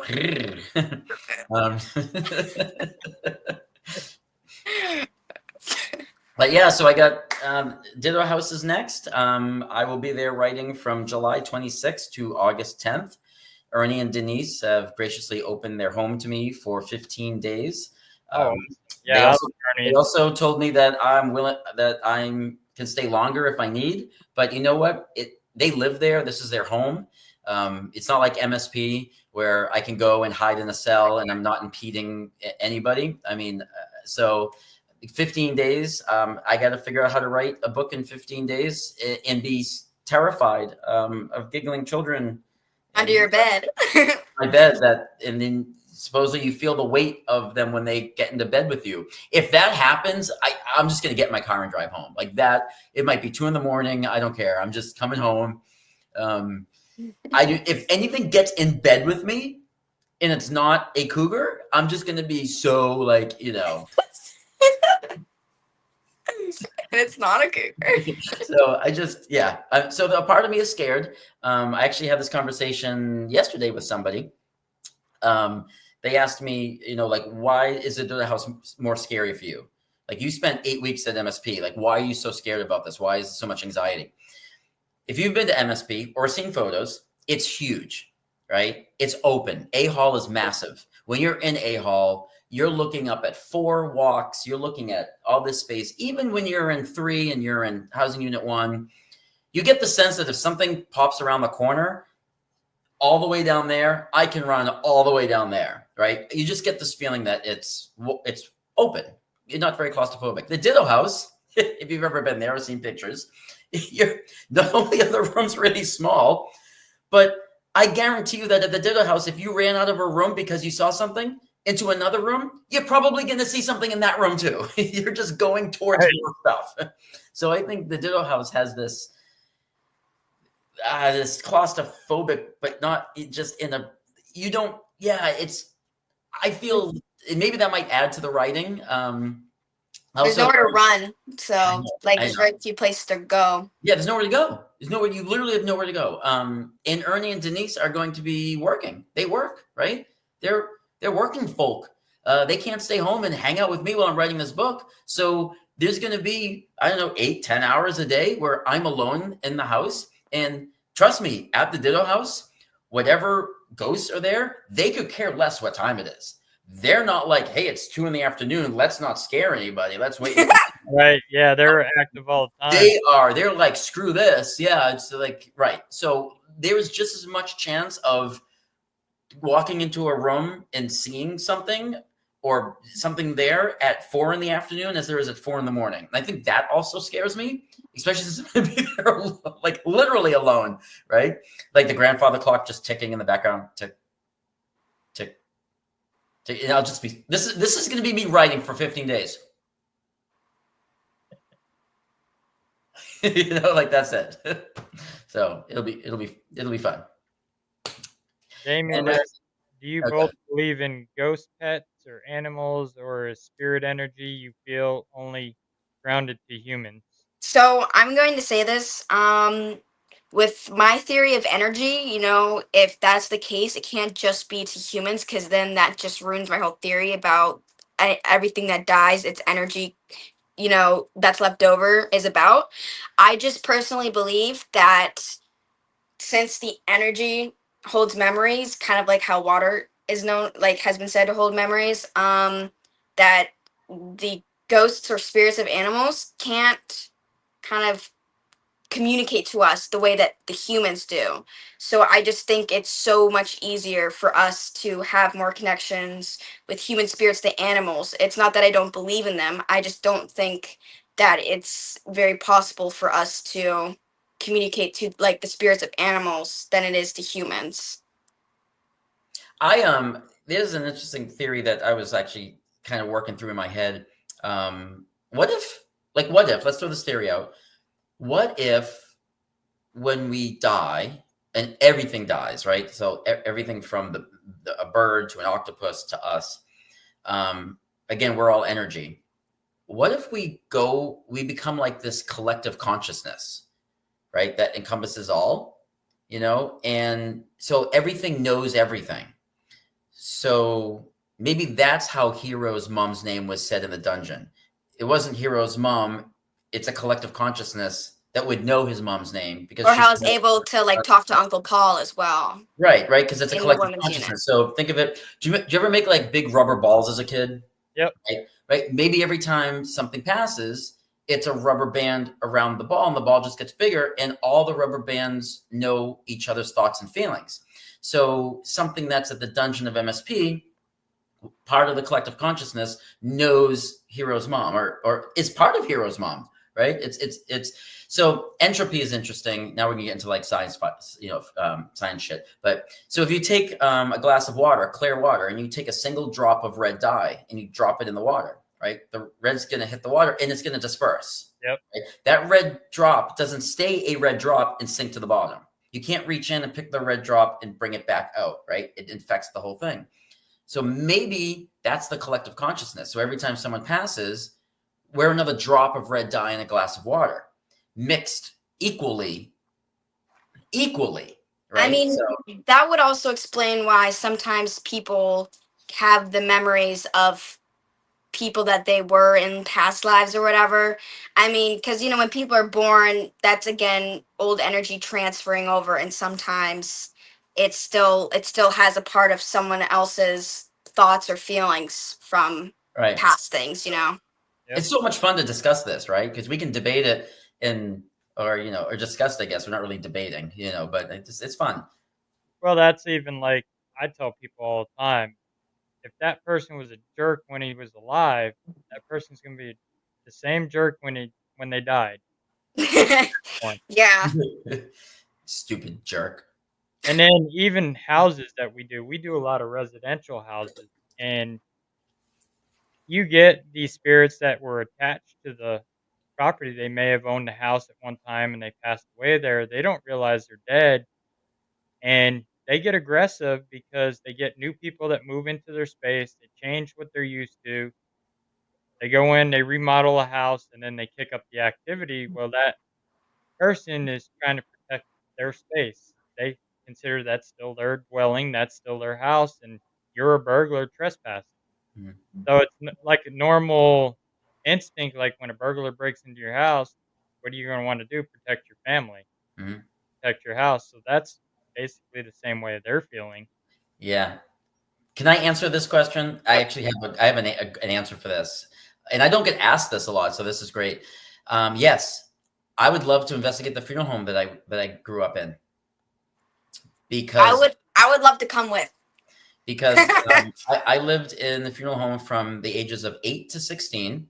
That is like your formative years, right? Or well, I mean, in the in the area, and then there was a carriage house that was attached to the funeral home. It was on the property, right? So it was only separated by probably about 15 feet. And we lived in the carriage house for a while. The funeral home itself, like in the actual funeral home, there's things that happened to us or me as a kid, to my parents. There's stories. I'd love to go. I'd love to be able to just have a night in there and investigate it, and just in certain places where things have happened to me as a kid. I remember being like 10 years old, right? And something happened to me in a certain room. And then I found out that someone had died in that room, but I didn't know it when I was 10. And it all kind of matches once I found that out, right? So I guess I'd like to go back to a childhood place that I spent so much time growing up. That was my parents' place of business. That's very much well tied to my family, and investigate that. And being a funeral home, like, are you bringing in stuff, right? Are we bringing things in there? Right. Hannah wants to get to the Salem tunnels. We'll do that. That's on our bucket list. Yeah, Salem in general as a whole would be a place that I would love to just kind of investigate and, look for more of that stuff, because so many people died, especially young girls that were accused of witchcraft and stuff like that, So you just know that there's going to be a lot of stuff there. Yep. I'll show you guys a little something from MSP. You probably heard this in the history. He was one of the inmates there that died there. He's known as the Kansas City Butcher, Mm-hmm. Robert Verdella. Mm-hmm. That's what he looked like when he was alive. I'm going to be him for Halloween. What? Right-hand side. Oh, that does look like him. What is that from? That was actually captured in the museum up there in the old warden's house. My goodness, that does look like him. It does look like him. It's got the mustache, right? The hair. There, we'll pull this mugshot back up for comparison.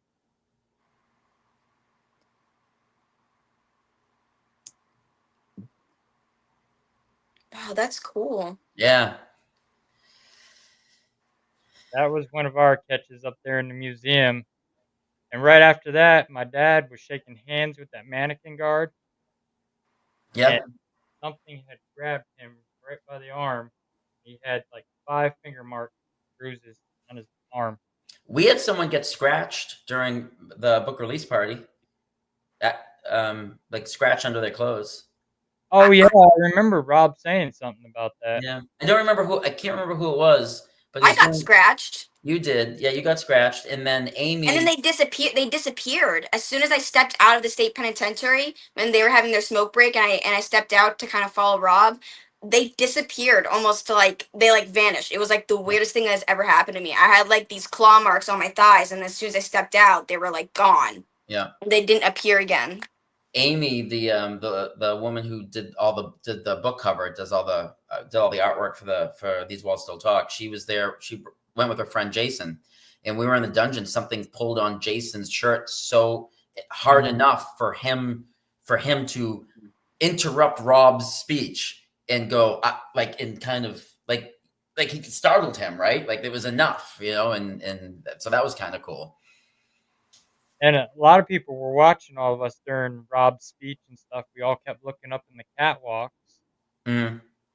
No, this was when we were in the dungeon. So when Rob, because when we went to the dungeon during the rotations, Rob was sitting, like he would sit on the ground and he'd put everybody in front. And then I was standing to the left of Rob. He was giving his little speech about the dungeon, right? Yeah, he was doing like the EVP speech. Like, this is what we do. This is how we do it. And Jason if that happened during his speech, I might have gotten it on camera, his reaction to having his shirt tugged. Yeah, but you weren't in Amy's rotation, though. I wasn't? I don't think you were with Amy. No, you were with us in my rotation. You were with Hannah. Oh my goodness. Yeah, I feel like I was with them. I was with them at one point in the night, right? I mean, well, when we were like hanging out, but no, Amy and Jason were part of the first rotation, so we got. Oh my goodness! Yeah. Then I was kind of a blur to me, though. So. But I know when Rob was giving the introduction and stuff, we all kept looking up in the catwalks because there were seeing the peekers. Oh yeah, they were just peeking at themselves a whole. They were out. No, I didn't see any peekers the whole time I was there. When I went into A Hall before anybody got there, even before any of Get Haunted got there, I think it was just me and Annalise and some of the staff. I walked through A Hall to just get and they were popping. I mean, they were just up on that second and third walk to the left. They were coming out. when I was setting up my camera and I was the only one in A hall because I even called out and to make sure that there wasn't anybody else there. I was setting up, I was alone, just the middle of the day, right? Or it was closer to like 4 or something before everything had started. I kept hearing like scuffling sounds, like someone had trudged their feet on the floor, and I kept turning behind me and I'm like, hello? Hello? Is anybody there? Because I was gonna be mad if someone was like playing a prank on me.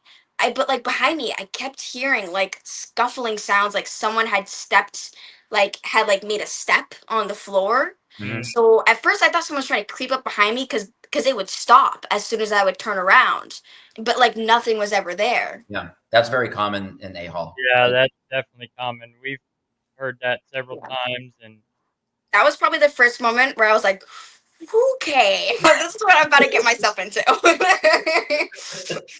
you gotta realize too, that's the oldest part of the prison is that. Yeah.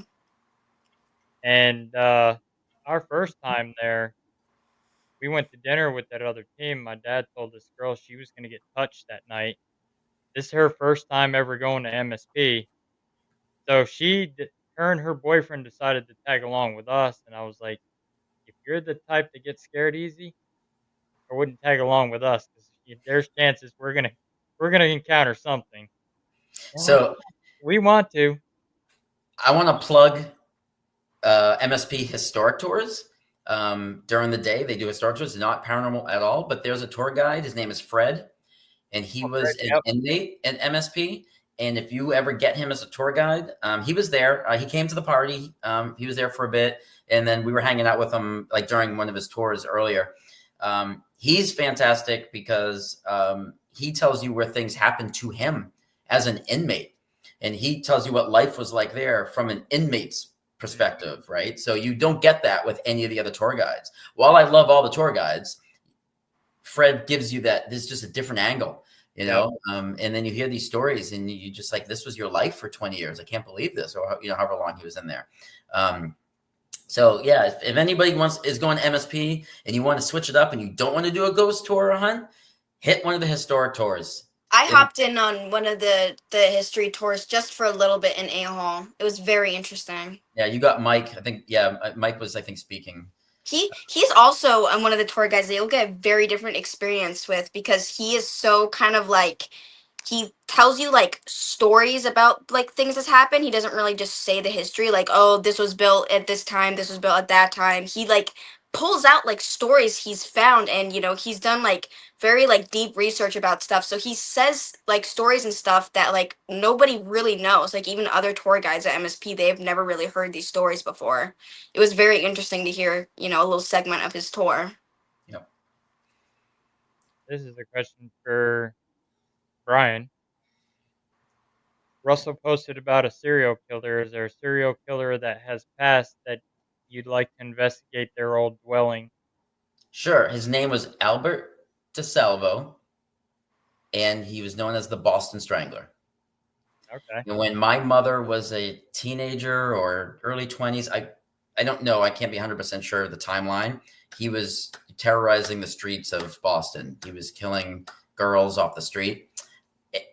And I grew up kind of knowing the Boston Strangler, right? So you always get like all the ones that everybody, all the celebrity ones, and the Boston Strangler, I feel like is interesting to me just because locality, he's the home team, go Boston Strangler, right? Rah, rah, rah, if you Right. can't, nobody can, so, but yeah. What about you, Annalise?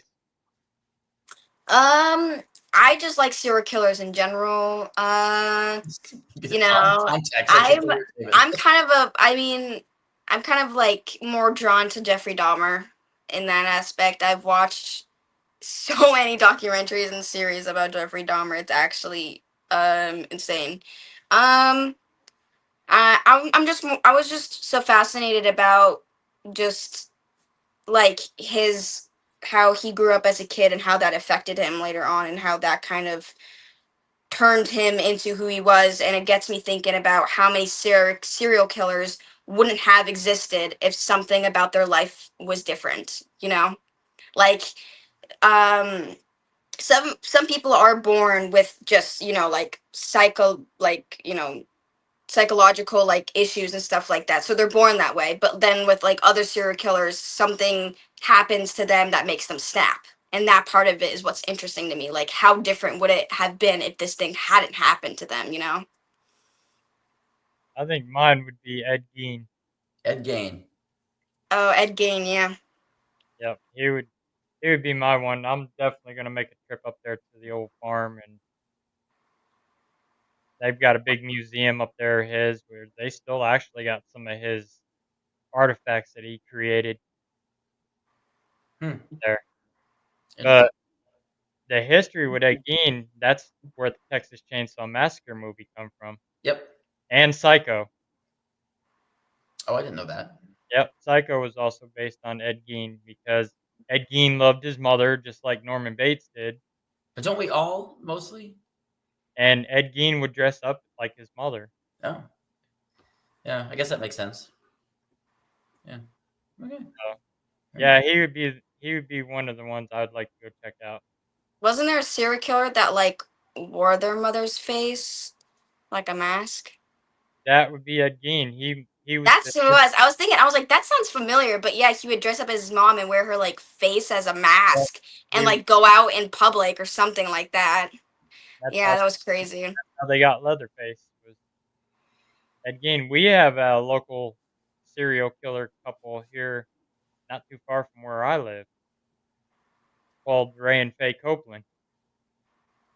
Ray would bring in these drifters off the street to work the farm, and he would write checks with their name and forge them for cattle. And then when it would come back to these homeless guys that he was working for him, he'd take them in several locations and pull a 22 out and shoot them.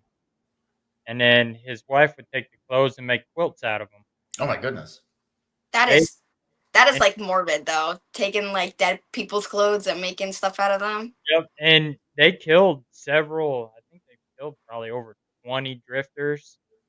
One Wow. guy managed to get away. He actually, about the same time he caught on, he was in the barn and he turned around and Ray had 22 getting ready to shoot him in the head. He managed to escape and he's the one that turned him in. Ray ended up dying in prison. Faye got out on parole and ended up in a nursing home, never spoke another word in her life after that. But she tried to say in her court case that Ray was making her do it and that he was mean to her, but she had her hand in it too. Hmm. And their farm is actually maybe 10 miles from where I live, and there's still a lot of bodies unaccounted for. They're still trying to find. Yeah, in Iowa, there's this silo full of grain where the owner of the property would kill people and then put them in the silo, and he got caught because someone drove by and saw him throwing a body in the silo, and the police raided the place and arrested him. Okay, this story is a complete lie. This was a story that Hannah told me when I was visiting her in Iowa, and then she told me like hours later that it was fake, and I believed her, and that was just wanted to throw that out there since we were talking about serial killers. Yeah, Hannah's right. Ed Gein's story is The Silence of the Lambs because he was also cannibal. Ed Gein was. Ed Gein is just like kind of like such a celebrity among serial killers. Yeah, he's like Yeah. the Taylor Swift of serial killers, right? Yeah. Yep. Everyone knows him. I know. Yeah, he's well known Plainsfield Butcher. Wow. And the most movie that's accurate of his is the one that Kane Hodder plays Ed Gein. What's the name of that one? Do you know? It's called Ed Gein. That's just the name of it. Yep. Ed Gein, Plainsfield Butcher, and Kane Hodder plays him in it. All right, that's cool. I'll I'll show have you to guys. add that to my list. Those are the feral people of the Appalachian Mountains. I didn't know you were doing that, and I blinked, and when I opened my eyes, that was on the screen, and I jumped. I know. I was like, "What's happening?" It's like, woo. That's That's the Appalachian people. That is creepy. They're Yeah. known. They live in the mines out there in the Smoky Mountains. and That is crazy. they date all the way back to the Civil War. They hid out so they didn't have to fight in the war, and they would go burn soldiers' tents and steal supplies, and they would kill people. They're cannibals, Wow. and it's Do you think they're aware the war is over? I don't like. I don't know. Someone should tell them, hey guys. I wouldn't want to. The way they're cannibal, they'll kill you and eat you. Oh my Yeah. goodness. Oh, Hannah just mentioned In Dreams. I saw that movie in the theater opening night, and there was like 10 other people there, and nobody ever talks about that movie, but that movie was awesome. Yeah, In Dreams was a great movie. Then there's another movie, BTK, which is another serial. Yeah. Yep. Mm-hmm. Jane Hodder plays him also. Yep, I know that one. Yeah. Yep. All right. Man, well, this was super fun. Anything else we want to touch on before we shove off? Nope. How can people get a hold of you and they want to book you? I think the best way to get a hold of me, we'll do the quick rundown here. You see my name; it's on the front cover of the book. If you go to my website, which is myname.com, super easy, myname.com. It's not myname.com; it's brianpaone.com. Right? But people are like, I went to myname.com and nothing's happening. But all 11 of my published novels are available in paperback, ebook, and audiobook worldwide.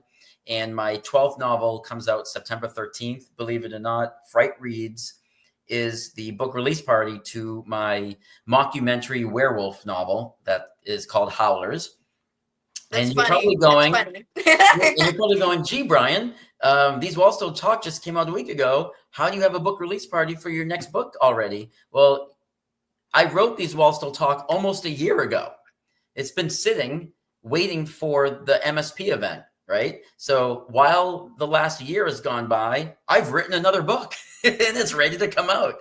So really quick plug on that. If anybody has ever seen This Is Spinal Tap, I wrote a novel about a fake werewolf movie from 1986, where I interview the cast and all the stuff that happens on set. So it's a comedy about a werewolf movie that was just a disaster as it was being made. And the werewolf movie doesn't actually exist.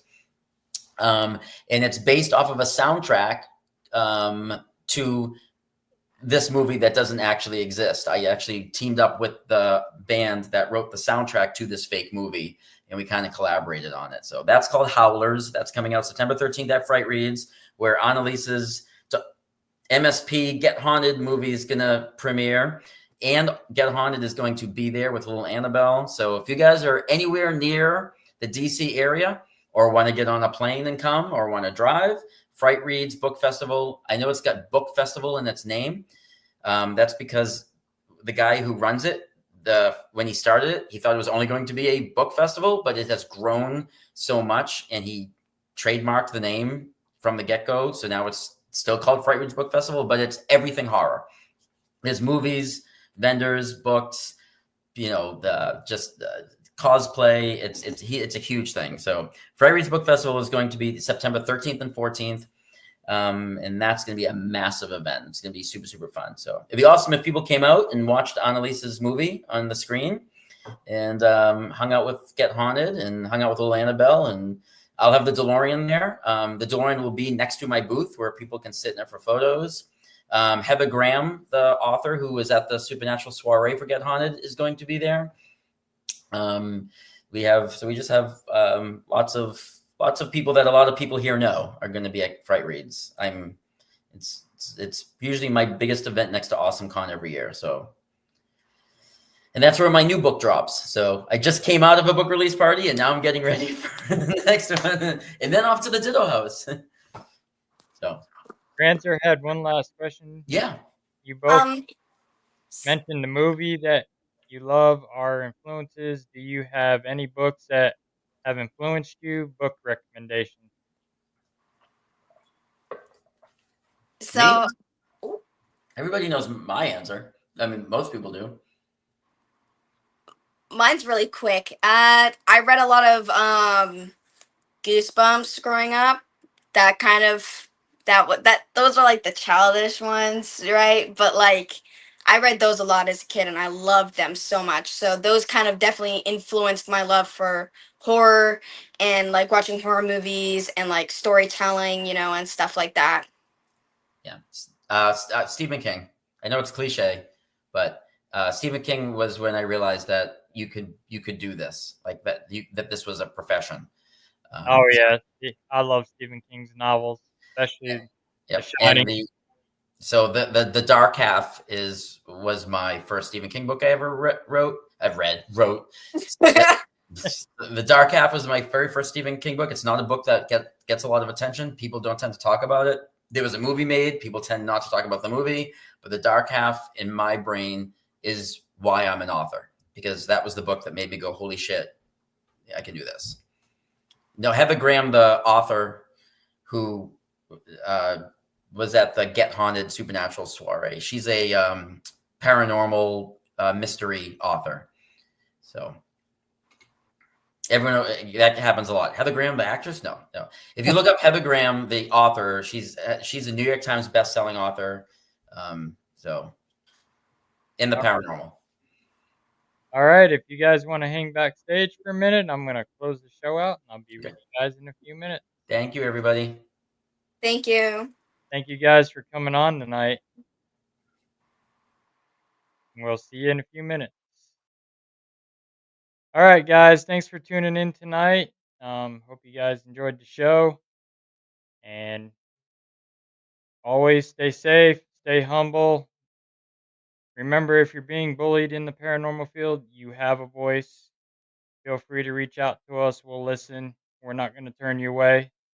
So, everybody, God bless. Have a good night. And we will see you all next week. Same time, probably on Saturday again. All right. Talk to you soon. Stay safe.